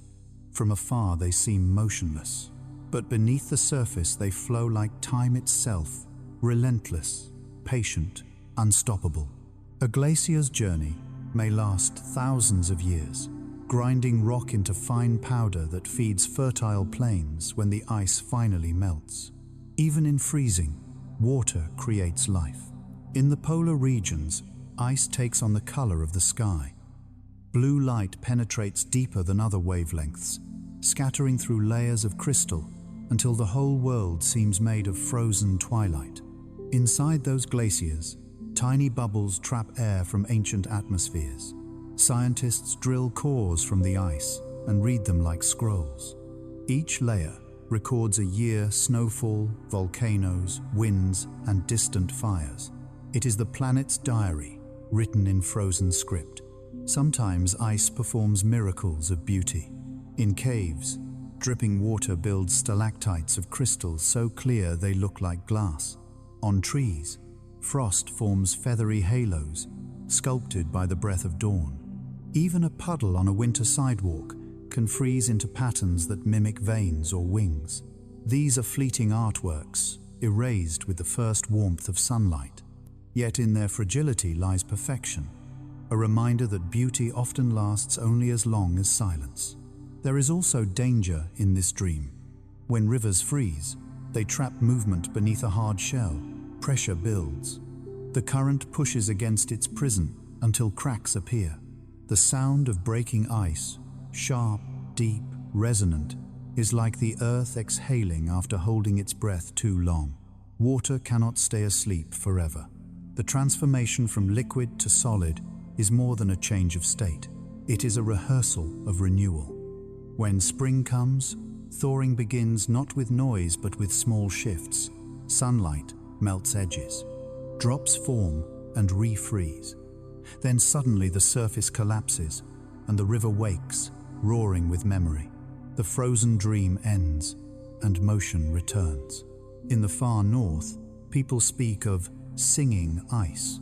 When temperatures fall quickly, frozen lakes expand and contract, releasing sounds that travel for miles, eerie groans, distant hums, high-pitched chimes. Some believe it is the lake speaking to the sky, announcing its transformation. The physics is simple: tension and vibration.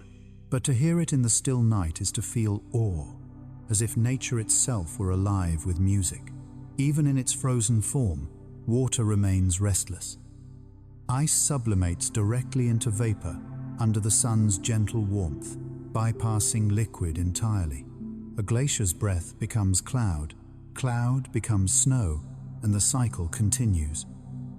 This quiet loop of freezing and melting is the Earth's way of balancing energy, exhaling heat, inhaling cold. Humans have long associated ice with clarity. We freeze water to preserve food, to slow decay, to keep time still for a while. Artists carve it into sculptures that melt by design. Philosophers use it as a metaphor for memory cold, precise, fragile. In truth, ice is water's pause between thoughts. If you hold an icicle in your hand and watch it melt, you are witnessing time speed up. The crystal that took days to form dissolves in moments, returning to fluid. Yet its pattern, its design, remains somewhere in the air, invisible but not lost. Like all forms of water, ice remembers without holding. When night falls and the temperature drops again, moisture in the air will freeze on windows, drawing fern-like patterns across the glass. These frost flowers are nature's handwriting messages written in vapor, erased by dawn. Look closely, and you'll see galaxies, rivers, veins, all repeating the same motif, branching, flowing, reaching outward. Even in stillness, water dreams of movement. So as you rest tonight, imagine that dream continuing. Somewhere high above the world, snow is forming. Somewhere deep below, glaciers slide through darkness. Between them flows everything that lives and breathes. The planet sleeps beneath its white blanket, dreaming of thaw, of rivers, of rain. And within that dream, water remembers you too warm, alive, waiting to awaken. Long before we built bridges or cities, rivers were the first roads, the first teachers, and the first gods. Every civilization began beside one. Along their banks, people found food, fertile soil, and a path through the wilderness. But more than that, they found meaning. The voice of water spoke to them, not in words, but in rhythm, a pulse that echoed the heartbeat of life itself. When ancient Egyptians listened to the Nile, they heard divinity. Its floods came each year with the precision of the stars, turning dry desert into green abundance. They called it the Tears of Isis, a gift from heaven that renewed the world. The river was not just a body of water, it was a being with moods and intentions. When it rose too high, it punished. When it failed to rise, it tested. And when it flowed gently, it blessed. Far to the east, the Ganges carried a similar sacredness. Hindus saw it as the goddess Ganga descending from the heavens, her waters washing away sin and sorrow. Even today, millions make pilgrimages to bathe in her flow, believing that immersion in her current brings liberation. The same water that once nourished crops now carries prayers and ashes, linking the living and the dead in a single endless cycle. The Tigris and Euphrates birthed Mesopotamia, the land between rivers. There, water became the measure of time. Floods marked seasons, and canals divided years into moments of labor and harvest. The earliest written symbols, humans carved into clay, were records of water, how much, where, and when. In those marks, civilization began. To the Chinese, the Yellow River was both cradle and curse. They called it China's sorrow for its unpredictable floods, yet its silt made the soil rich enough to sustain dynasties. Every rise and fall of its current shaped the fate of emperors. The river's voice could not be silenced. It dictated history. Across the ocean, the Amazon whispered through forests before humans ever arrived. Its network of tributaries covers 1/5 of South America, a living vein visible from space. Indigenous tribes call it the Mother of Waters. They say that every tree, every creature, every human heart in the basin beats in harmony with her. Her voice is not a roar but a whisper, constant and wide as breath. The Mississippi, winding through North America, has its own legends. To the native peoples, it was a sacred boundary between worlds. To explorers, it was a promise, a highway of dreams. To the blues musicians who later sang along its banks, it was sorrow and salvation, the sound of longing turned into song. Rivers inspire art because they move the same way emotion does, forward, unstoppable, but never leaving their source behind. In Africa, the Congo River spirals through jungle and thunder, its roar echoing for miles. Tribes along its edge once believed that spirits lived within its depths, that whirlpools were eyes watching, that silence meant the gods were listening. Even now, when hydroelectric dams harness its power, the air around it hums with reverence. The river may be engineered, but it is never owned. Every river carries the memory of its past. Sediment layers hold traces of civilizations, long-vanished pottery shards, seeds, even bones. Scientists study these deposits to read stories of drought, migration, and change. But there is another kind of memory, harder to measure, the one that lingers in language and myth. The way people describe their rivers tells you how they saw the world. The Romans built their cities along the Tiber and used its tides to mark time. The Celts believed that rivers were gateways to the spirit realm. In Norse sagas, icy rivers separated the world of the living from the realm of the dead. In all of them, water is not just geography, it is consciousness. It remembers, it speaks, it warns, and it forgives. Even modern rivers still carry voices if you know how to listen. The Colorado murmurs through canyons carved over millions of years, its echo bouncing off walls of stone that once lay under ancient seas. The Danube sings through 10 countries, changing languages but never losing tone. The Mekong, winding through Southeast Asia, feeds more people than any other river on Earth. In each of these currents, you can hear both power and tenderness, the dual nature of water, capable of giving life and taking it away. When rivers flood, they rewrite human memory. The land changes shape, borders vanish, history resets. But when the waters retreat, people return, rebuild, and begin again. The river, in its own quiet way, teaches resilience. Every civilization it has touched has learned the same lesson. You cannot conquer what nourishes you. In myths, gods of rivers are often portrayed as half-human, half-liquid beings who shift between forms, neither one thing nor another. That duality is what makes them sacred. They mirror our own nature, solid in appearance, fluid in essence.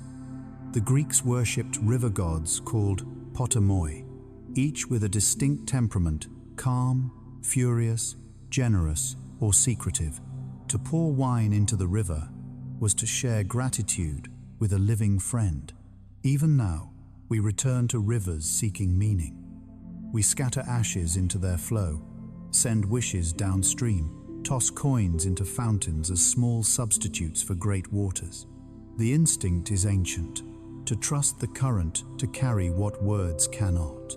The act of release, letting the river take something precious, is an acknowledgement that life itself is a current. If you've ever stood by a river at dusk and watched the reflection of the sun sink into it, you've felt that pull. It is not just beauty, it's recognition. The river flows outward, but part of you flows with it. The sight triggers a quiet truth that movement and memory are the same thing. Scientists say that the water in your body, the one coursing through your veins at this moment, will one day evaporate, fall as rain, and flow again through these ancient rivers. Perhaps, someday, a droplet that was once part of you will touch the same stones the first civilizations stood upon. In that way, the river's story continues through you. So listen, even now. Somewhere in the distance, a river is speaking. Its voice is patient, unhurried, eternal. It tells of mountains rising and eroding, of forests growing and burning, of people who built and vanished, and of others yet to come. The language is one you already know, a murmur of continuity, a whisper of home. And if you close your eyes tonight, you may hear it again, faint but steady, the voices of rivers past, flowing still within your dreams. Every drop that falls from the sky carries a memory of places it has been before. It may have once flowed through a mountain stream, slept for centuries inside a glacier, or drifted in mist above a faraway ocean. And though it seems to fall downward, rain is never truly one-directional. It moves in cycles, in loops, in spirals, sometimes returning to the sky almost as soon as it arrives. In this way, rain can travel backward, retracing its own path through the endless breadth of the planet. When the sun warms the ocean, billions of molecules escape the surface and rise into the air. It's not a violent escape, but a release, silent, invisible, constant. Those molecules drift upward until they cool, gathering around microscopic dust or salt. They cluster together, forming clouds that move across the world. The wind becomes their chariot, carrying them over mountains, deserts, and cities. Then, when the air grows heavy and the temperature drops, they fall again as rain. But that is only half the journey. Not all raindrops reach the ground. Many vanish before touching it, evaporating mid-fall. Scientists call this Virga phantom rain. From a distance, it looks like grey threads hanging beneath the clouds, dissolving in sunlight. Each droplet that disappears returns instantly to the sky, undoing its descent. In dry regions, entire storms can vanish this way, their rain never wetting the earth. It's as if the sky changed its mind at the last moment. Even the drops that do reach the ground rarely stay there long. Under the sun's warmth, puddles shrink, rivers exhale vapor, and forests breathe moisture back into the air.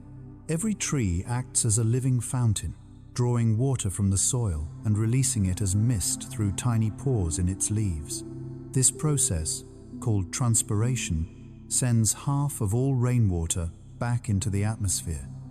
The jungle is not just green, it is a cloud factory, a breathing sky. In the Amazon, scientists have found that much of the rainfall doesn't come from the ocean at all, but from the forest itself. The same water may fall 5 or 6 times before finally reaching the sea. A drop that lands on a leaf might evaporate by noon, return as rain by evening, and fall again hundreds of miles away. The forest reuses its own storms, folding time into itself. The trees and clouds are partners in a circular dance, endlessly giving and receiving. In some parts of the world, rain travels backward across entire continents. Moisture evaporates from the Atlantic, rides the wind across Africa, and becomes monsoon rain in India.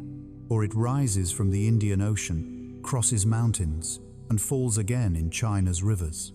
Scientists trace these paths using isotopes, tiny chemical fingerprints that reveal where each molecule began. The results show that no drop belongs to one place. The rain that falls on your skin tonight may have once been snow on the Andes or mist above the Arctic. There is poetry in this reversal. The sky does not command water to fall. It invites it to return. Each drop moves with purpose, but without destination. It knows that gravity is not a sentence, but a rhythm. Fall, rise, fall again. In this rhythm lies balance. The earth does not lose what it releases. It only exchanges forms.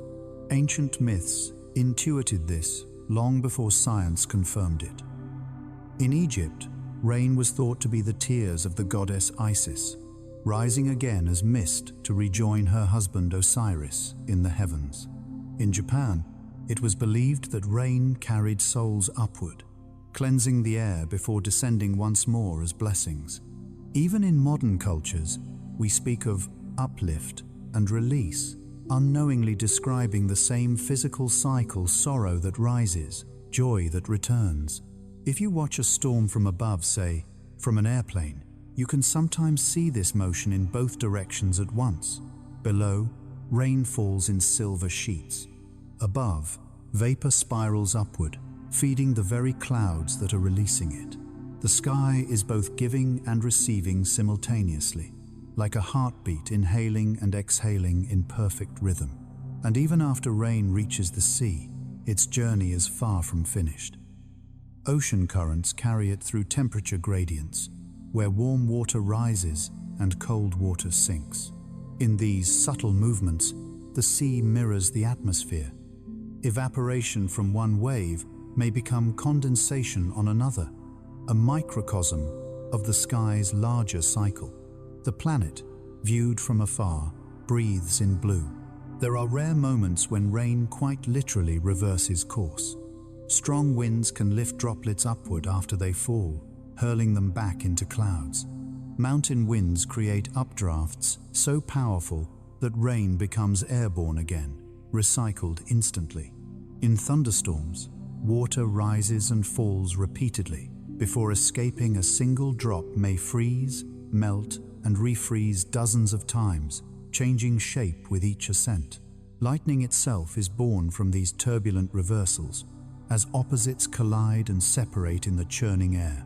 The idea that rain can travel backward reminds us that nothing in nature moves in straight lines. The river may flow downhill, but its water will rise again. The snow that melts in spring will one day freeze again in clouds. Even time, which we imagine as linear, bends around these cycles. A raindrop that fell in the age of dinosaurs could easily be part of your morning coffee today. The past and present share the same molecules, endlessly exchanging roles. If you close your eyes during a storm, you might feel the upward motion hidden within the downward fall. The wind brushes your skin not only from above, but from below, lifting, swirling, circling. You stand inside the breath of the planet, a current of air and water moving both ways at once. When the storm ends, the scent of wet earth begins to fade, replaced by warmth as the ground exhales vapor back to the sky. In that rising mist, the rain completes its journey. What was once descent becomes ascent again. The sky takes back what it gave, and the balance holds. This is how water dreams not of falling, but of returning. Every drop yearns for the sky, even as it rests on leaves or sinks into stone. The clouds above you tonight may carry fragments of your own breath, lifted by the wind, waiting to fall again somewhere far away. And so the cycle continues upward, downward, and upward again, a reminder that all endings are beginnings reversed. The rain that travels backward is not defying gravity, it is obeying memory. Beneath every forest, city, and desert, the earth keeps a secret rhythm. It is the slow heartbeat of groundwater, the unseen current that flows through soil and stone, moving silently beneath our feet. You may never hear it, but it is always there, a quiet pulse that sustains rivers, feeds roots, and steadies the balance of life. When rain falls, not all of it runs away to the sea. Some of it seeps into the ground, slipping past roots and gravel until it reaches a layer dense enough to hold it. This is where groundwater is born, not in a rush, but in patience. Each drop joins countless others, filling invisible chambers, winding through cracks and pores smaller than a grain of sand. What looks like solid earth is, in truth, porous, breathing, alive with motion.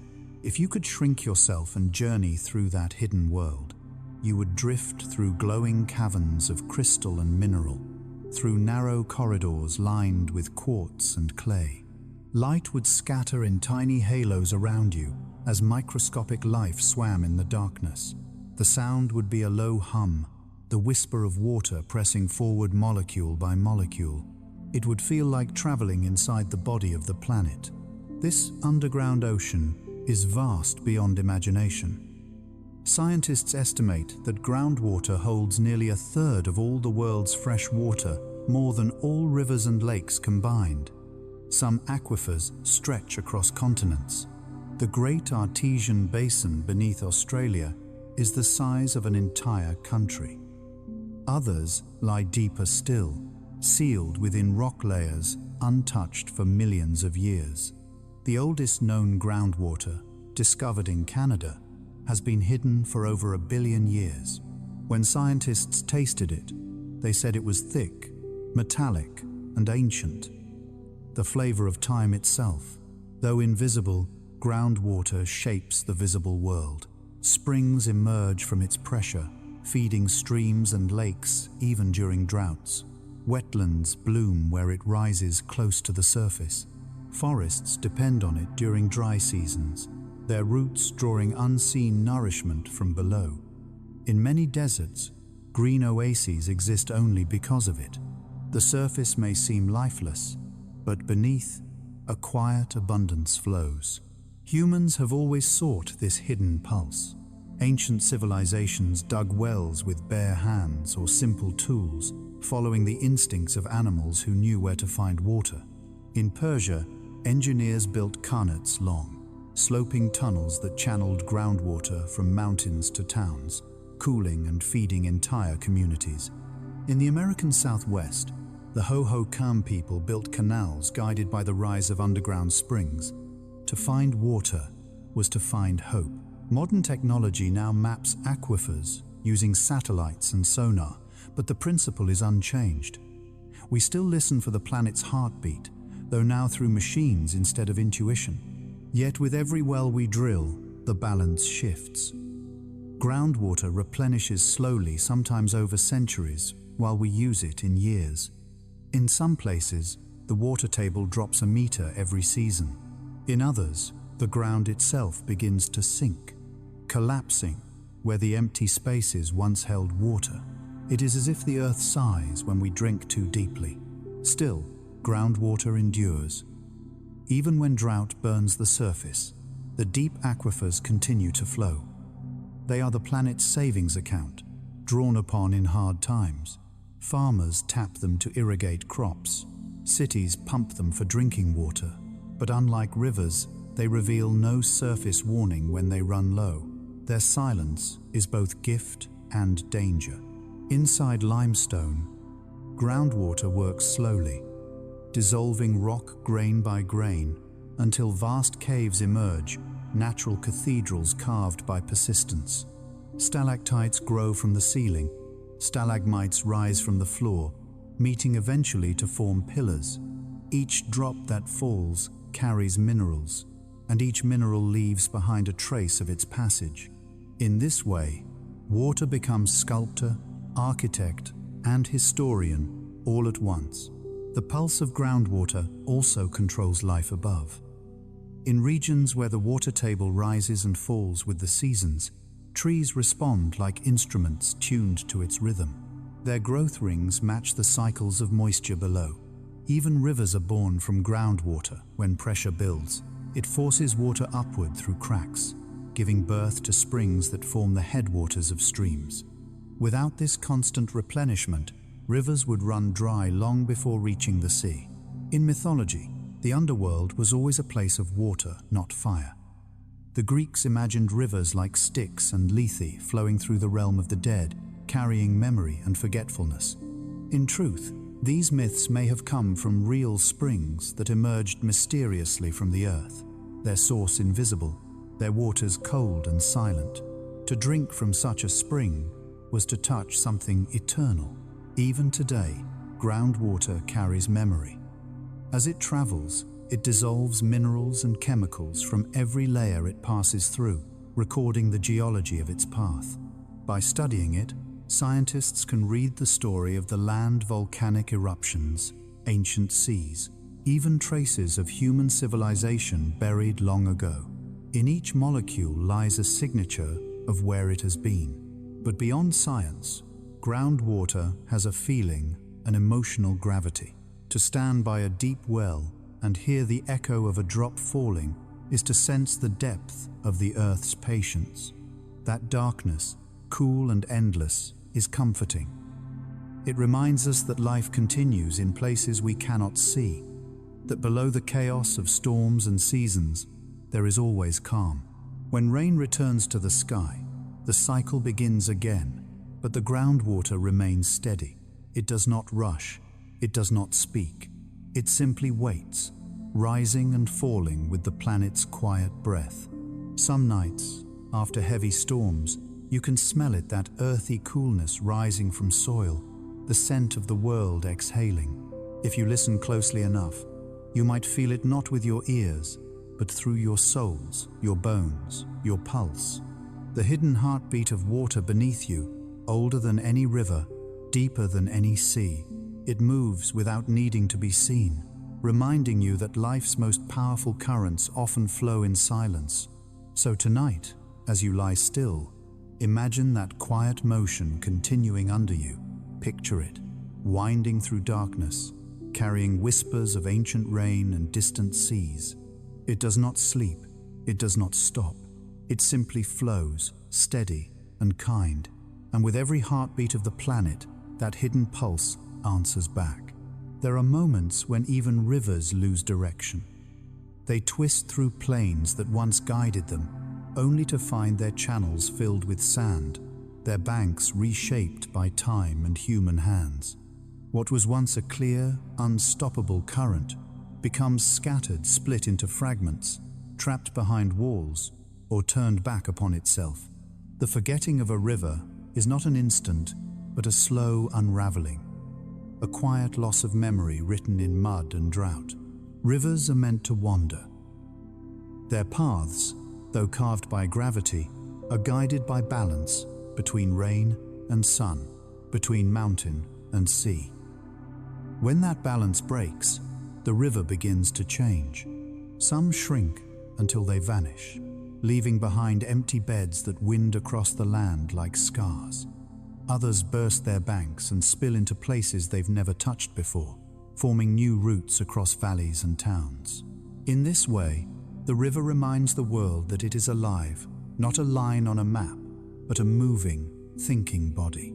The Aral Sea was once one of the largest lakes on Earth, fed by two great rivers, the Amu Darya and the Sia Darya. But when their waters were diverted for agriculture, the sea began to die. Its shoreline retreated, leaving rusted ships marooned in sand. The wind now blows across the dry basin, carrying salt and dust for hundreds of miles. Where there was once blue, there is now silence. A river that forgets its way doesn't just disappear, it forgets to feed life, and everything that depended on it must learn to survive the absence. Other rivers forget themselves in floods. The Mississippi, the Yangtze, the Brahmaputra all have changed course countless times. When the snow melts faster than expected, when the rains refuse to stop, the river grows restless. It overflows, reclaims fields, swallows houses, and redraws the landscape. In its chaos, it remembers something ancient: freedom. Floods are not errors of nature, they are corrections. They remind us that water was never meant to obey fences or boundaries. Humans, impatient for stability, have tried for centuries to teach rivers discipline. We build dams, levees, and canals, forcing water into straight lines. We turn meanders into shipping lanes, deltas into farmland, and wetlands into neighborhoods. For a while, it works. The river flows where we tell it to. Crops grow, cities rise. But beneath the surface, the current resists. Sediment builds up behind dams, deltas erode, groundwater sinks. The river remembers the shape it once had, and one day, when storms grow strong enough, it returns to it. When the Nile was first tamed by the Aswan High Dam, the floods that had nourished Egypt for thousands of years stopped. The soil grew tired. Fish that once migrated freely vanished. The people gained electricity, but lost the rhythm that had defined their ancestors' lives. Every act of control is also an act of forgetting. In trying to make water still, we risk making the land silent. There are quieter forms of loss too. In some regions, rivers fade not from dams or drought, but from heat. As the climate warms, glaciers that once fed them melt away. The Ganges, the Indus, the Colorado, all are shrinking as their icy sources retreat higher into the mountains. Without those frozen reservoirs, summer brings thirst instead of abundance. It is a slow vanishing, easy to ignore until the silence becomes too deep. And yet, water is never truly lost. Even a forgotten river leaves clues behind. Ancient riverbeds, called paleo-channels, remain buried under desert sands, detectable only from space. Scientists use satellites to map them, tracing lines invisible to the naked eye. These ghost rivers reveal where civilizations once thrived in Sudan, in Arabia, in the heart of the Sahara. Once, they carried life. Now, they carry memory. Nature has its own way of restoring what disappears. Sometimes, after decades of dryness, a sudden storm revives a dead river overnight. The channels fill, the ground darkens, and the world remembers its old shape. Seeds buried for years awaken. Frogs emerge from cracked mud, their voices returning to the air. It is as if the river had been sleeping, waiting for the right note of thunder to wake it. When rivers forget their way, the animals forget too. Salmon return to find their spawning grounds gone. Birds circle over vanished wetlands. Farmers dig deeper wells, chasing water into the earth.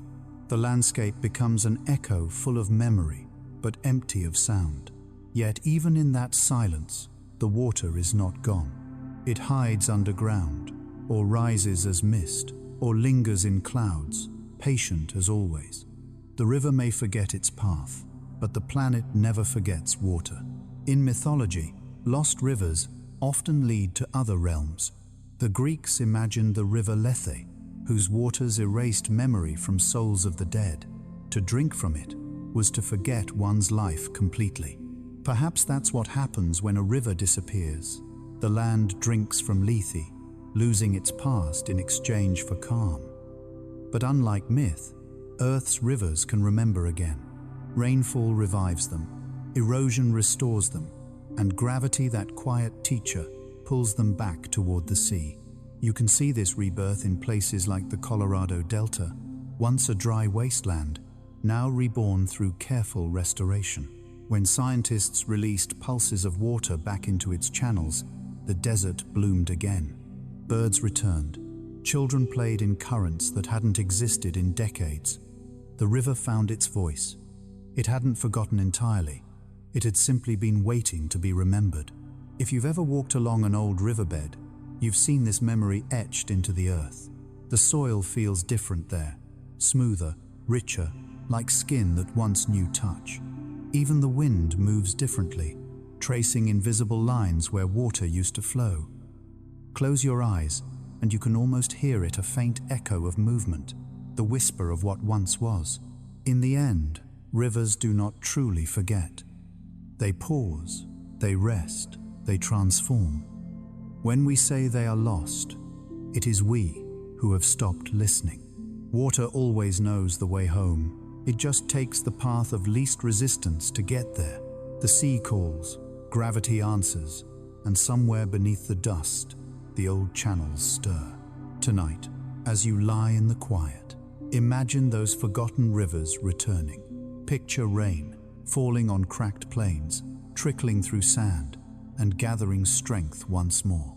The water moves forward, gentle but unstoppable. Memory becomes motion. The river remembers its name. Every river's journey ends where all stories began in the sea. No matter how far water travels through mountains, forests, and plains, it is always moving toward reunion. The ocean waits patiently, collecting the memory of every drop, every storm, every tear shed upon the land. When the rivers finally reach it, the world breathes out. The long descent of rain is complete, and the Earth's great circulation begins again. Stand at the edge of the sea and listen. The sound you hear, that endless rush and retreat, is the collective voice of all rivers returning home. Their waters merge, their identities dissolve.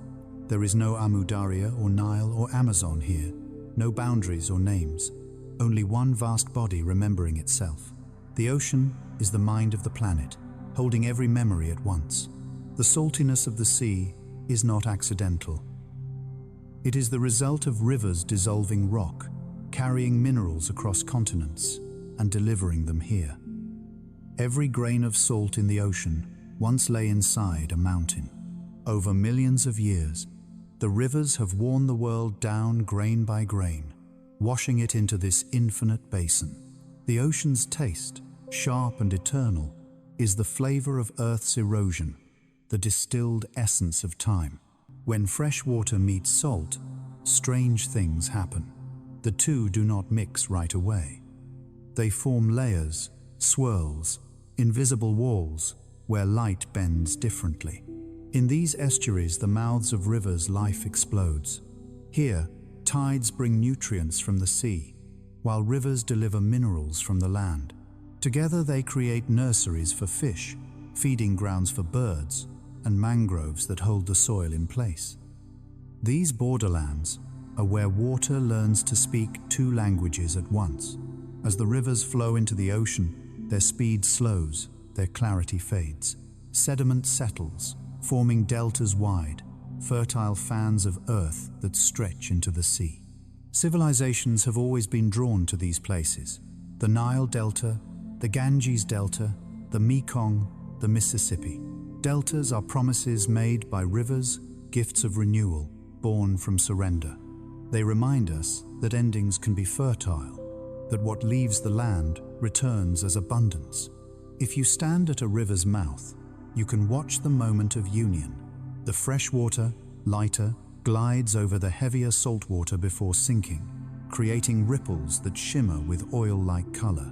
You can smell the mix, part earth, part brine, part wind. It's the scent of boundaries dissolving. To the ocean, all water is equal. To gravity, all journeys are circular. The ocean itself is not the end. It too breathes. Through waves and evaporation, it sends vapor back into the sky. Those invisible plumes of mist rise, cool, and become clouds, future rain, future rivers. The same water that now moves through your veins will one day fall as rain again, perhaps centuries from now, across another continent. The sea does not keep what it receives, it transforms it. In its depths, the ocean hides more mysteries than space. Beneath its surface lie mountains taller than the Himalayas, trenches deeper than Everest is high, and plains larger than any desert. Sunlight penetrates only the first few hundred feet. Beyond that, darkness rules. Yet even there, in the black cold, life glows. Creatures illuminate themselves with bioluminescent light, tiny living stars drifting through the abyss. It is as if the universe beneath the waves mirrors the one above. Every wave is a messenger. It carries energy from wind and moon, crossing thousands of miles without losing its shape. When it reaches the shore, it releases that energy with a sigh. Waves do not travel water, they travel motion. The molecules themselves only circle, rising and falling in place. The sea moves not by displacement but by rhythm, a vast heartbeat powered by gravity and wind. Tides, too, are part of this pulse. Twice each day, the ocean rises and falls under the pull of the moon. In this motion, the sea remembers the heavens. The moon's gravity lifts entire continents by a few centimeters, tugging not just water but rock. The earth and its oceans dance together, their movements measured in millimeters yet felt in every wave. You too are part of this dance. The same gravitational pull that moves the tides stirs the water within your body. For coastal dwellers, the tide is a calendar. Fishermen rise with it, crabs bury and unbury themselves, and birds trace its edges like handwriting across the sand. When the tide retreats, it leaves gifts, shells, driftwood, salt. Children collect them, unaware they are touching objects shaped by global currents that began as distant rain. Every piece of the shore is a story of return, but not every return is gentle. Sometimes rivers bring more than water. They carry the remnants of human ambition, plastic, oil, toxins, all flowing toward the same home. The ocean receives them without judgment, but not without consequence. Its creatures swallow our waste, its currents carry it across the world. The sea's patience is immense, but not infinite. To pollute a river is to whisper poison into the planet's own bloodstream, and yet, even wounded, the ocean endures. It heals itself through motion, through the tireless circulation of currents that span the globe. These great oceanic rivers, the Gulf Stream, the Kuroshio, the Antarctic Circumpolar, current move heat and life across hemispheres, regulating climate and seasons. Without them, the world would freeze or burn. The ocean is the heart of balance, pumping unseen beneath storms and continents alike. At sunset, the sea becomes a mirror again, reflecting the fire of the sky. Waves catch the light and break it into gold. You can almost see the rivers returning. In each shimmer, the Mississippi, the Ganges, the Amazon all arriving together, their journeys ending in radiance. To watch that moment is to witness reunion itself, the endless cycle closing and beginning again. When night comes, the ocean darkens, but it does not sleep. The surface cools, the deep currents shift, and moonlight lays a silver path across the waves. If you follow that path with your eyes, it seems to stretch forever to other shores, other lives, other times. Somewhere, another river is joining, another drop is falling, another story is finding its way home. The sea holds them all. It remembers without keeping, gives without losing, moves without destination. In its depths, the first molecules of life still echo, and in its tides, the breath of the planet continues. When you stand before it, you are standing at the end and the beginning of everything. So listen closely. The waves you hear tonight are not just water, they are history. Returning to itself, mountains dissolved into melody, time made liquid. The ocean is the final sentence in the language of rain. Every storm that forms above the world is not just an accident of weather, it is an archive of memory in motion. When clouds gather and the air darkens, what you are really seeing is time returning, ancient vapor rising again, rain reborn, heat rebalancing. Storms are the way the atmosphere remembers what it has felt, what it has carried, and what it still must release.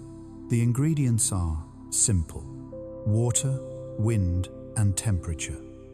Yet from that simplicity arises creation and chaos alike. Warm air rises from oceans or forests, carrying moisture upward. As it climbs, it cools, condenses, and releases heat, invisible energy that fuels the birth of clouds. These clouds rise higher still, building towers of vapor that reach into the stratosphere. Each one is an engine of memory, powered by sunlight absorbed days or even months before. A thunderstorm is the planet's exhale. The heat collected from countless quiet afternoons bursts upward all at once, roaring across the sky. Lightning flashes as the charge between particles discharges in a single instant. Thunder follows air splitting, healing, echoing. It is both release and renewal. Every bolt of lightning writes a fleeting signature across the heavens, marking where energy has finally found peace. Inside those clouds, the journey of water becomes more dramatic. Droplets collide, merge, and separate, charging themselves with static electricity. The heavier ones fall as rain or hail. The lighter ones rise again, frozen into ice before melting once more. This continuous rise and fall within the same storm can repeat hundreds of times. A single droplet might travel miles upward and downward before escaping. It is a storm within a storm, a perfect circle of forgetting and remembering. Hurricanes are storms grown vast enough to have names. Born from warm ocean water, they gather energy through evaporation, feeding on the very surface they disturb.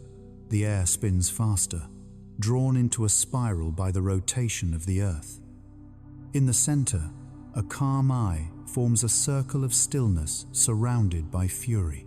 Within that quiet core, pressure drops, wind stops, and the sea surface smooths like glass. The storm carries chaos, yet cradles silence at its heart. Every hurricane is a traveler.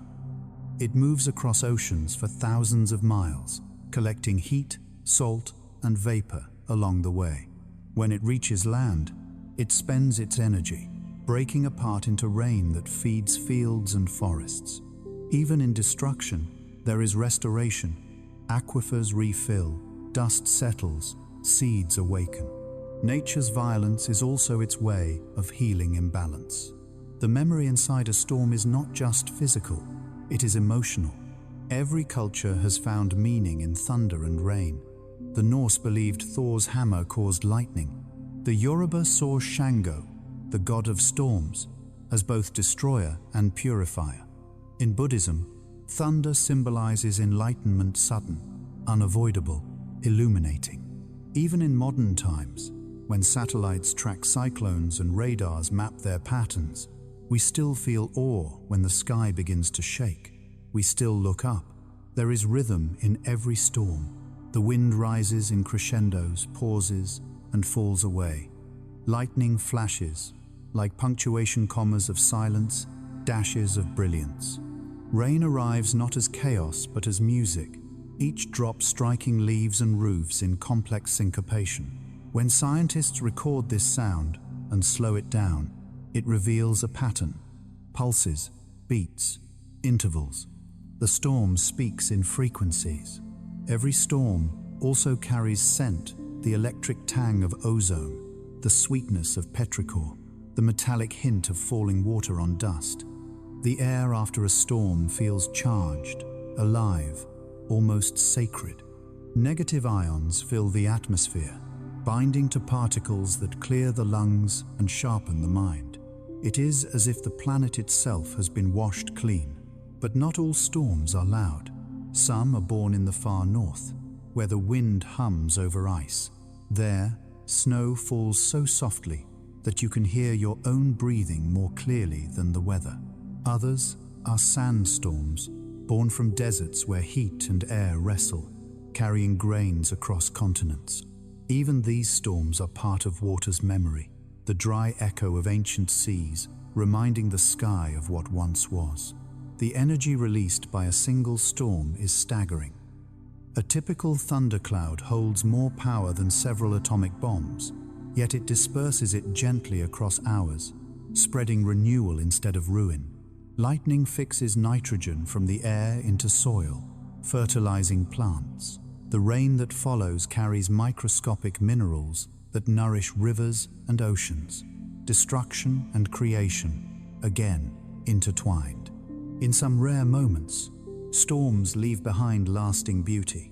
After lightning strikes sand, it fuses it into glass tubes, called fulgurites, petrified bolts frozen in the ground. They are the fingerprints of storms, delicate sculptures shaped by fire and air. In them, the sky leaves a physical trace of its energy, a reminder that even chaos has form. The memory of storms is also stored in tree rings and coral layers. Scientists can count years of drought and deluge by studying these natural archives. In the narrow spaces between growth lines, you can read the story of ancient weather, how often the sky raged, how long it wept. The planet records its emotions more faithfully than we record our own. For humans, storms awaken something primal. We are drawn to windows, to the sound of rain against glass, to the flicker of lightning across dark rooms. It reminds us of our smallness, but also our belonging. We are not outside the storm, we are part of it. The same moisture that roars across oceans moves through our veins. The thunder outside echoes the pulse inside. When the storm finally passes, the air changes. Everything smells sharper, cleaner.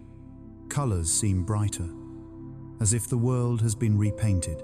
The soil breathes steam, leaves drip, silence stretches wide. The calm afterward is not emptiness, it is fulfillment. The memory has been expressed. The earth has spoken and now rests. As you lie in bed and listen to rain tonight, remember that every drop above you once fell elsewhere, perhaps on ancient forests, perhaps on forgotten oceans. The lightning that splits the sky is the same energy that shaped mountains and forged stars. Storms are the universe remembering itself through weather, repeating its own heartbeat in thunder and rain. So don't fear the storm. It is not anger, it is recollection. It is the sky clearing its mind, the sea breathing out, the water dreaming of balance once more. And when the last rumble fades into the distance, the world begins again, rinsed, renewed, remembering. If water could speak, it would not offer commandments or certainties. It would teach through movement, gentle, persistent, and adaptable. Every drop, every current, every tide carries a philosophy older than language, the wisdom of flow. It is the art of being without resistance, the science of change, the poetry of endurance. To live like water is to learn how to move through the world without breaking. Watch a river and you will see a mind at peace. It doesn't argue with stones in its way. It glides around them, smoothing their edges over time. When it meets an obstacle too high, it waits, gathering strength until it spills over. When drought comes, it sinks beneath the surface and travels unseen. When floodwaters rise, it expands to fill the space it is given. It loses nothing by changing shape. This is the first lesson. Flexibility is strength. In the Tao Te Ching, Lao Tzu wrote, "Nothing in the world is softer than water, yet nothing can overcome it." Water defeats rock, not by force, but by persistence. It yields, but never surrenders. It erodes what resists it, patiently, grain by grain. That is why mountains bow to rivers over time.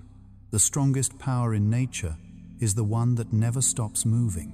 The second lesson is acceptance. Water never doubts gravity. It never questions its direction. It simply follows the pull toward balance. To flow is to trust that movement itself has meaning. We spend much of our lives resisting, wanting permanence in a world built on change. But water knows that nothing is lost by moving forward. The drop that falls into the sea does not vanish. It becomes the sea. If you look closely, every aspect of life imitates water. Blood flows through veins, air flows through lungs, thought flows through the mind. Emotion, too, is fluid. It rises, falls, and returns. When we dam it up, it stagnates. When we let it move, it clears itself.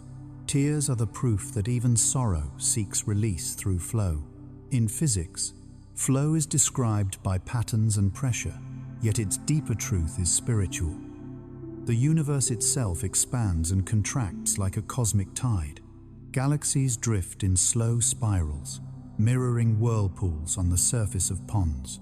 On every scale, from the quantum to the galactic, existence follows the same principle. Energy moves, and movement sustains life. Stillness is only an illusion, a pause in an endless rhythm. When you walk beside a river, notice how its surface never repeats. The same stretch of water exists only once. By the time you look again, it has already gone, replaced by something new. That is the truth of moments. They arrive, pass, and are never the same again. Water teaches us to cherish impermanence. Its flow reminds us that continuity does not require sameness. Ancient philosophers saw in water the ideal form of humility. It always seeks the lowest place, nourishing everything along the way. The valleys it fills become fertile. The plains it floods grow rich. It gives without asking, serves without pride, and disappears without regret. When it evaporates, it does not mourn its loss. It becomes cloud, mist, and rain once more. The lesson is simple but profound. What yields does not end. In Japan, the term mizu no kokoro, mind like water, describes a state of clarity and calm readiness. A still mind reflects everything accurately, just as calm water mirrors the world without distortion. But when disturbed by anger or fear, the surface ripples and reflection is lost. To think clearly, we must become quiet inside, allowing thoughts to pass as currents instead of clinging to them. Artists, athletes, and monks all speak of flow, a state where effort disappears and action becomes seamless. Time slows. The boundary between self and task dissolves. This is not coincidence. It is nature expressing itself through us. When we align with movement instead of resisting it, we become instruments of flow. The painter's brush, the swimmer's stroke, the monk's breath, all are water taking form through human hands. There is another lesson too. Even flow requires balance. A river that moves too fast destroys its banks. One that moves too slow turns stagnant. Life asks the same of us, not to rush endlessly, but not to stop entirely. The harmony lies in knowing when to yield and when to push, when to rest and when to run. Water never forces its rhythm. It listens to the land. In times of difficulty, the philosophy of flow becomes survival. When everything around you changes, remember the river. It does not panic when the rain stops or when stones fall into its path. It finds another route. You can do the same. Adaptation is not weakness. It is wisdom learned from water. Consider how the ocean moves. Waves break upon the shore only to return. The tide withdraws not in defeat, but in rhythm. The moon pulls it away and back again in endless partnership. There is no resistance, no argument, only harmony between push and pull. The universe is built on this same principle: expansion and contraction, inhale and exhale, ebb and flow. If you close your eyes and listen, you can feel it in yourself. The steady tide of breath, the pulse of blood, the slow drift of thought. The same rhythm animates rivers, storms, galaxies. You are not apart from flow.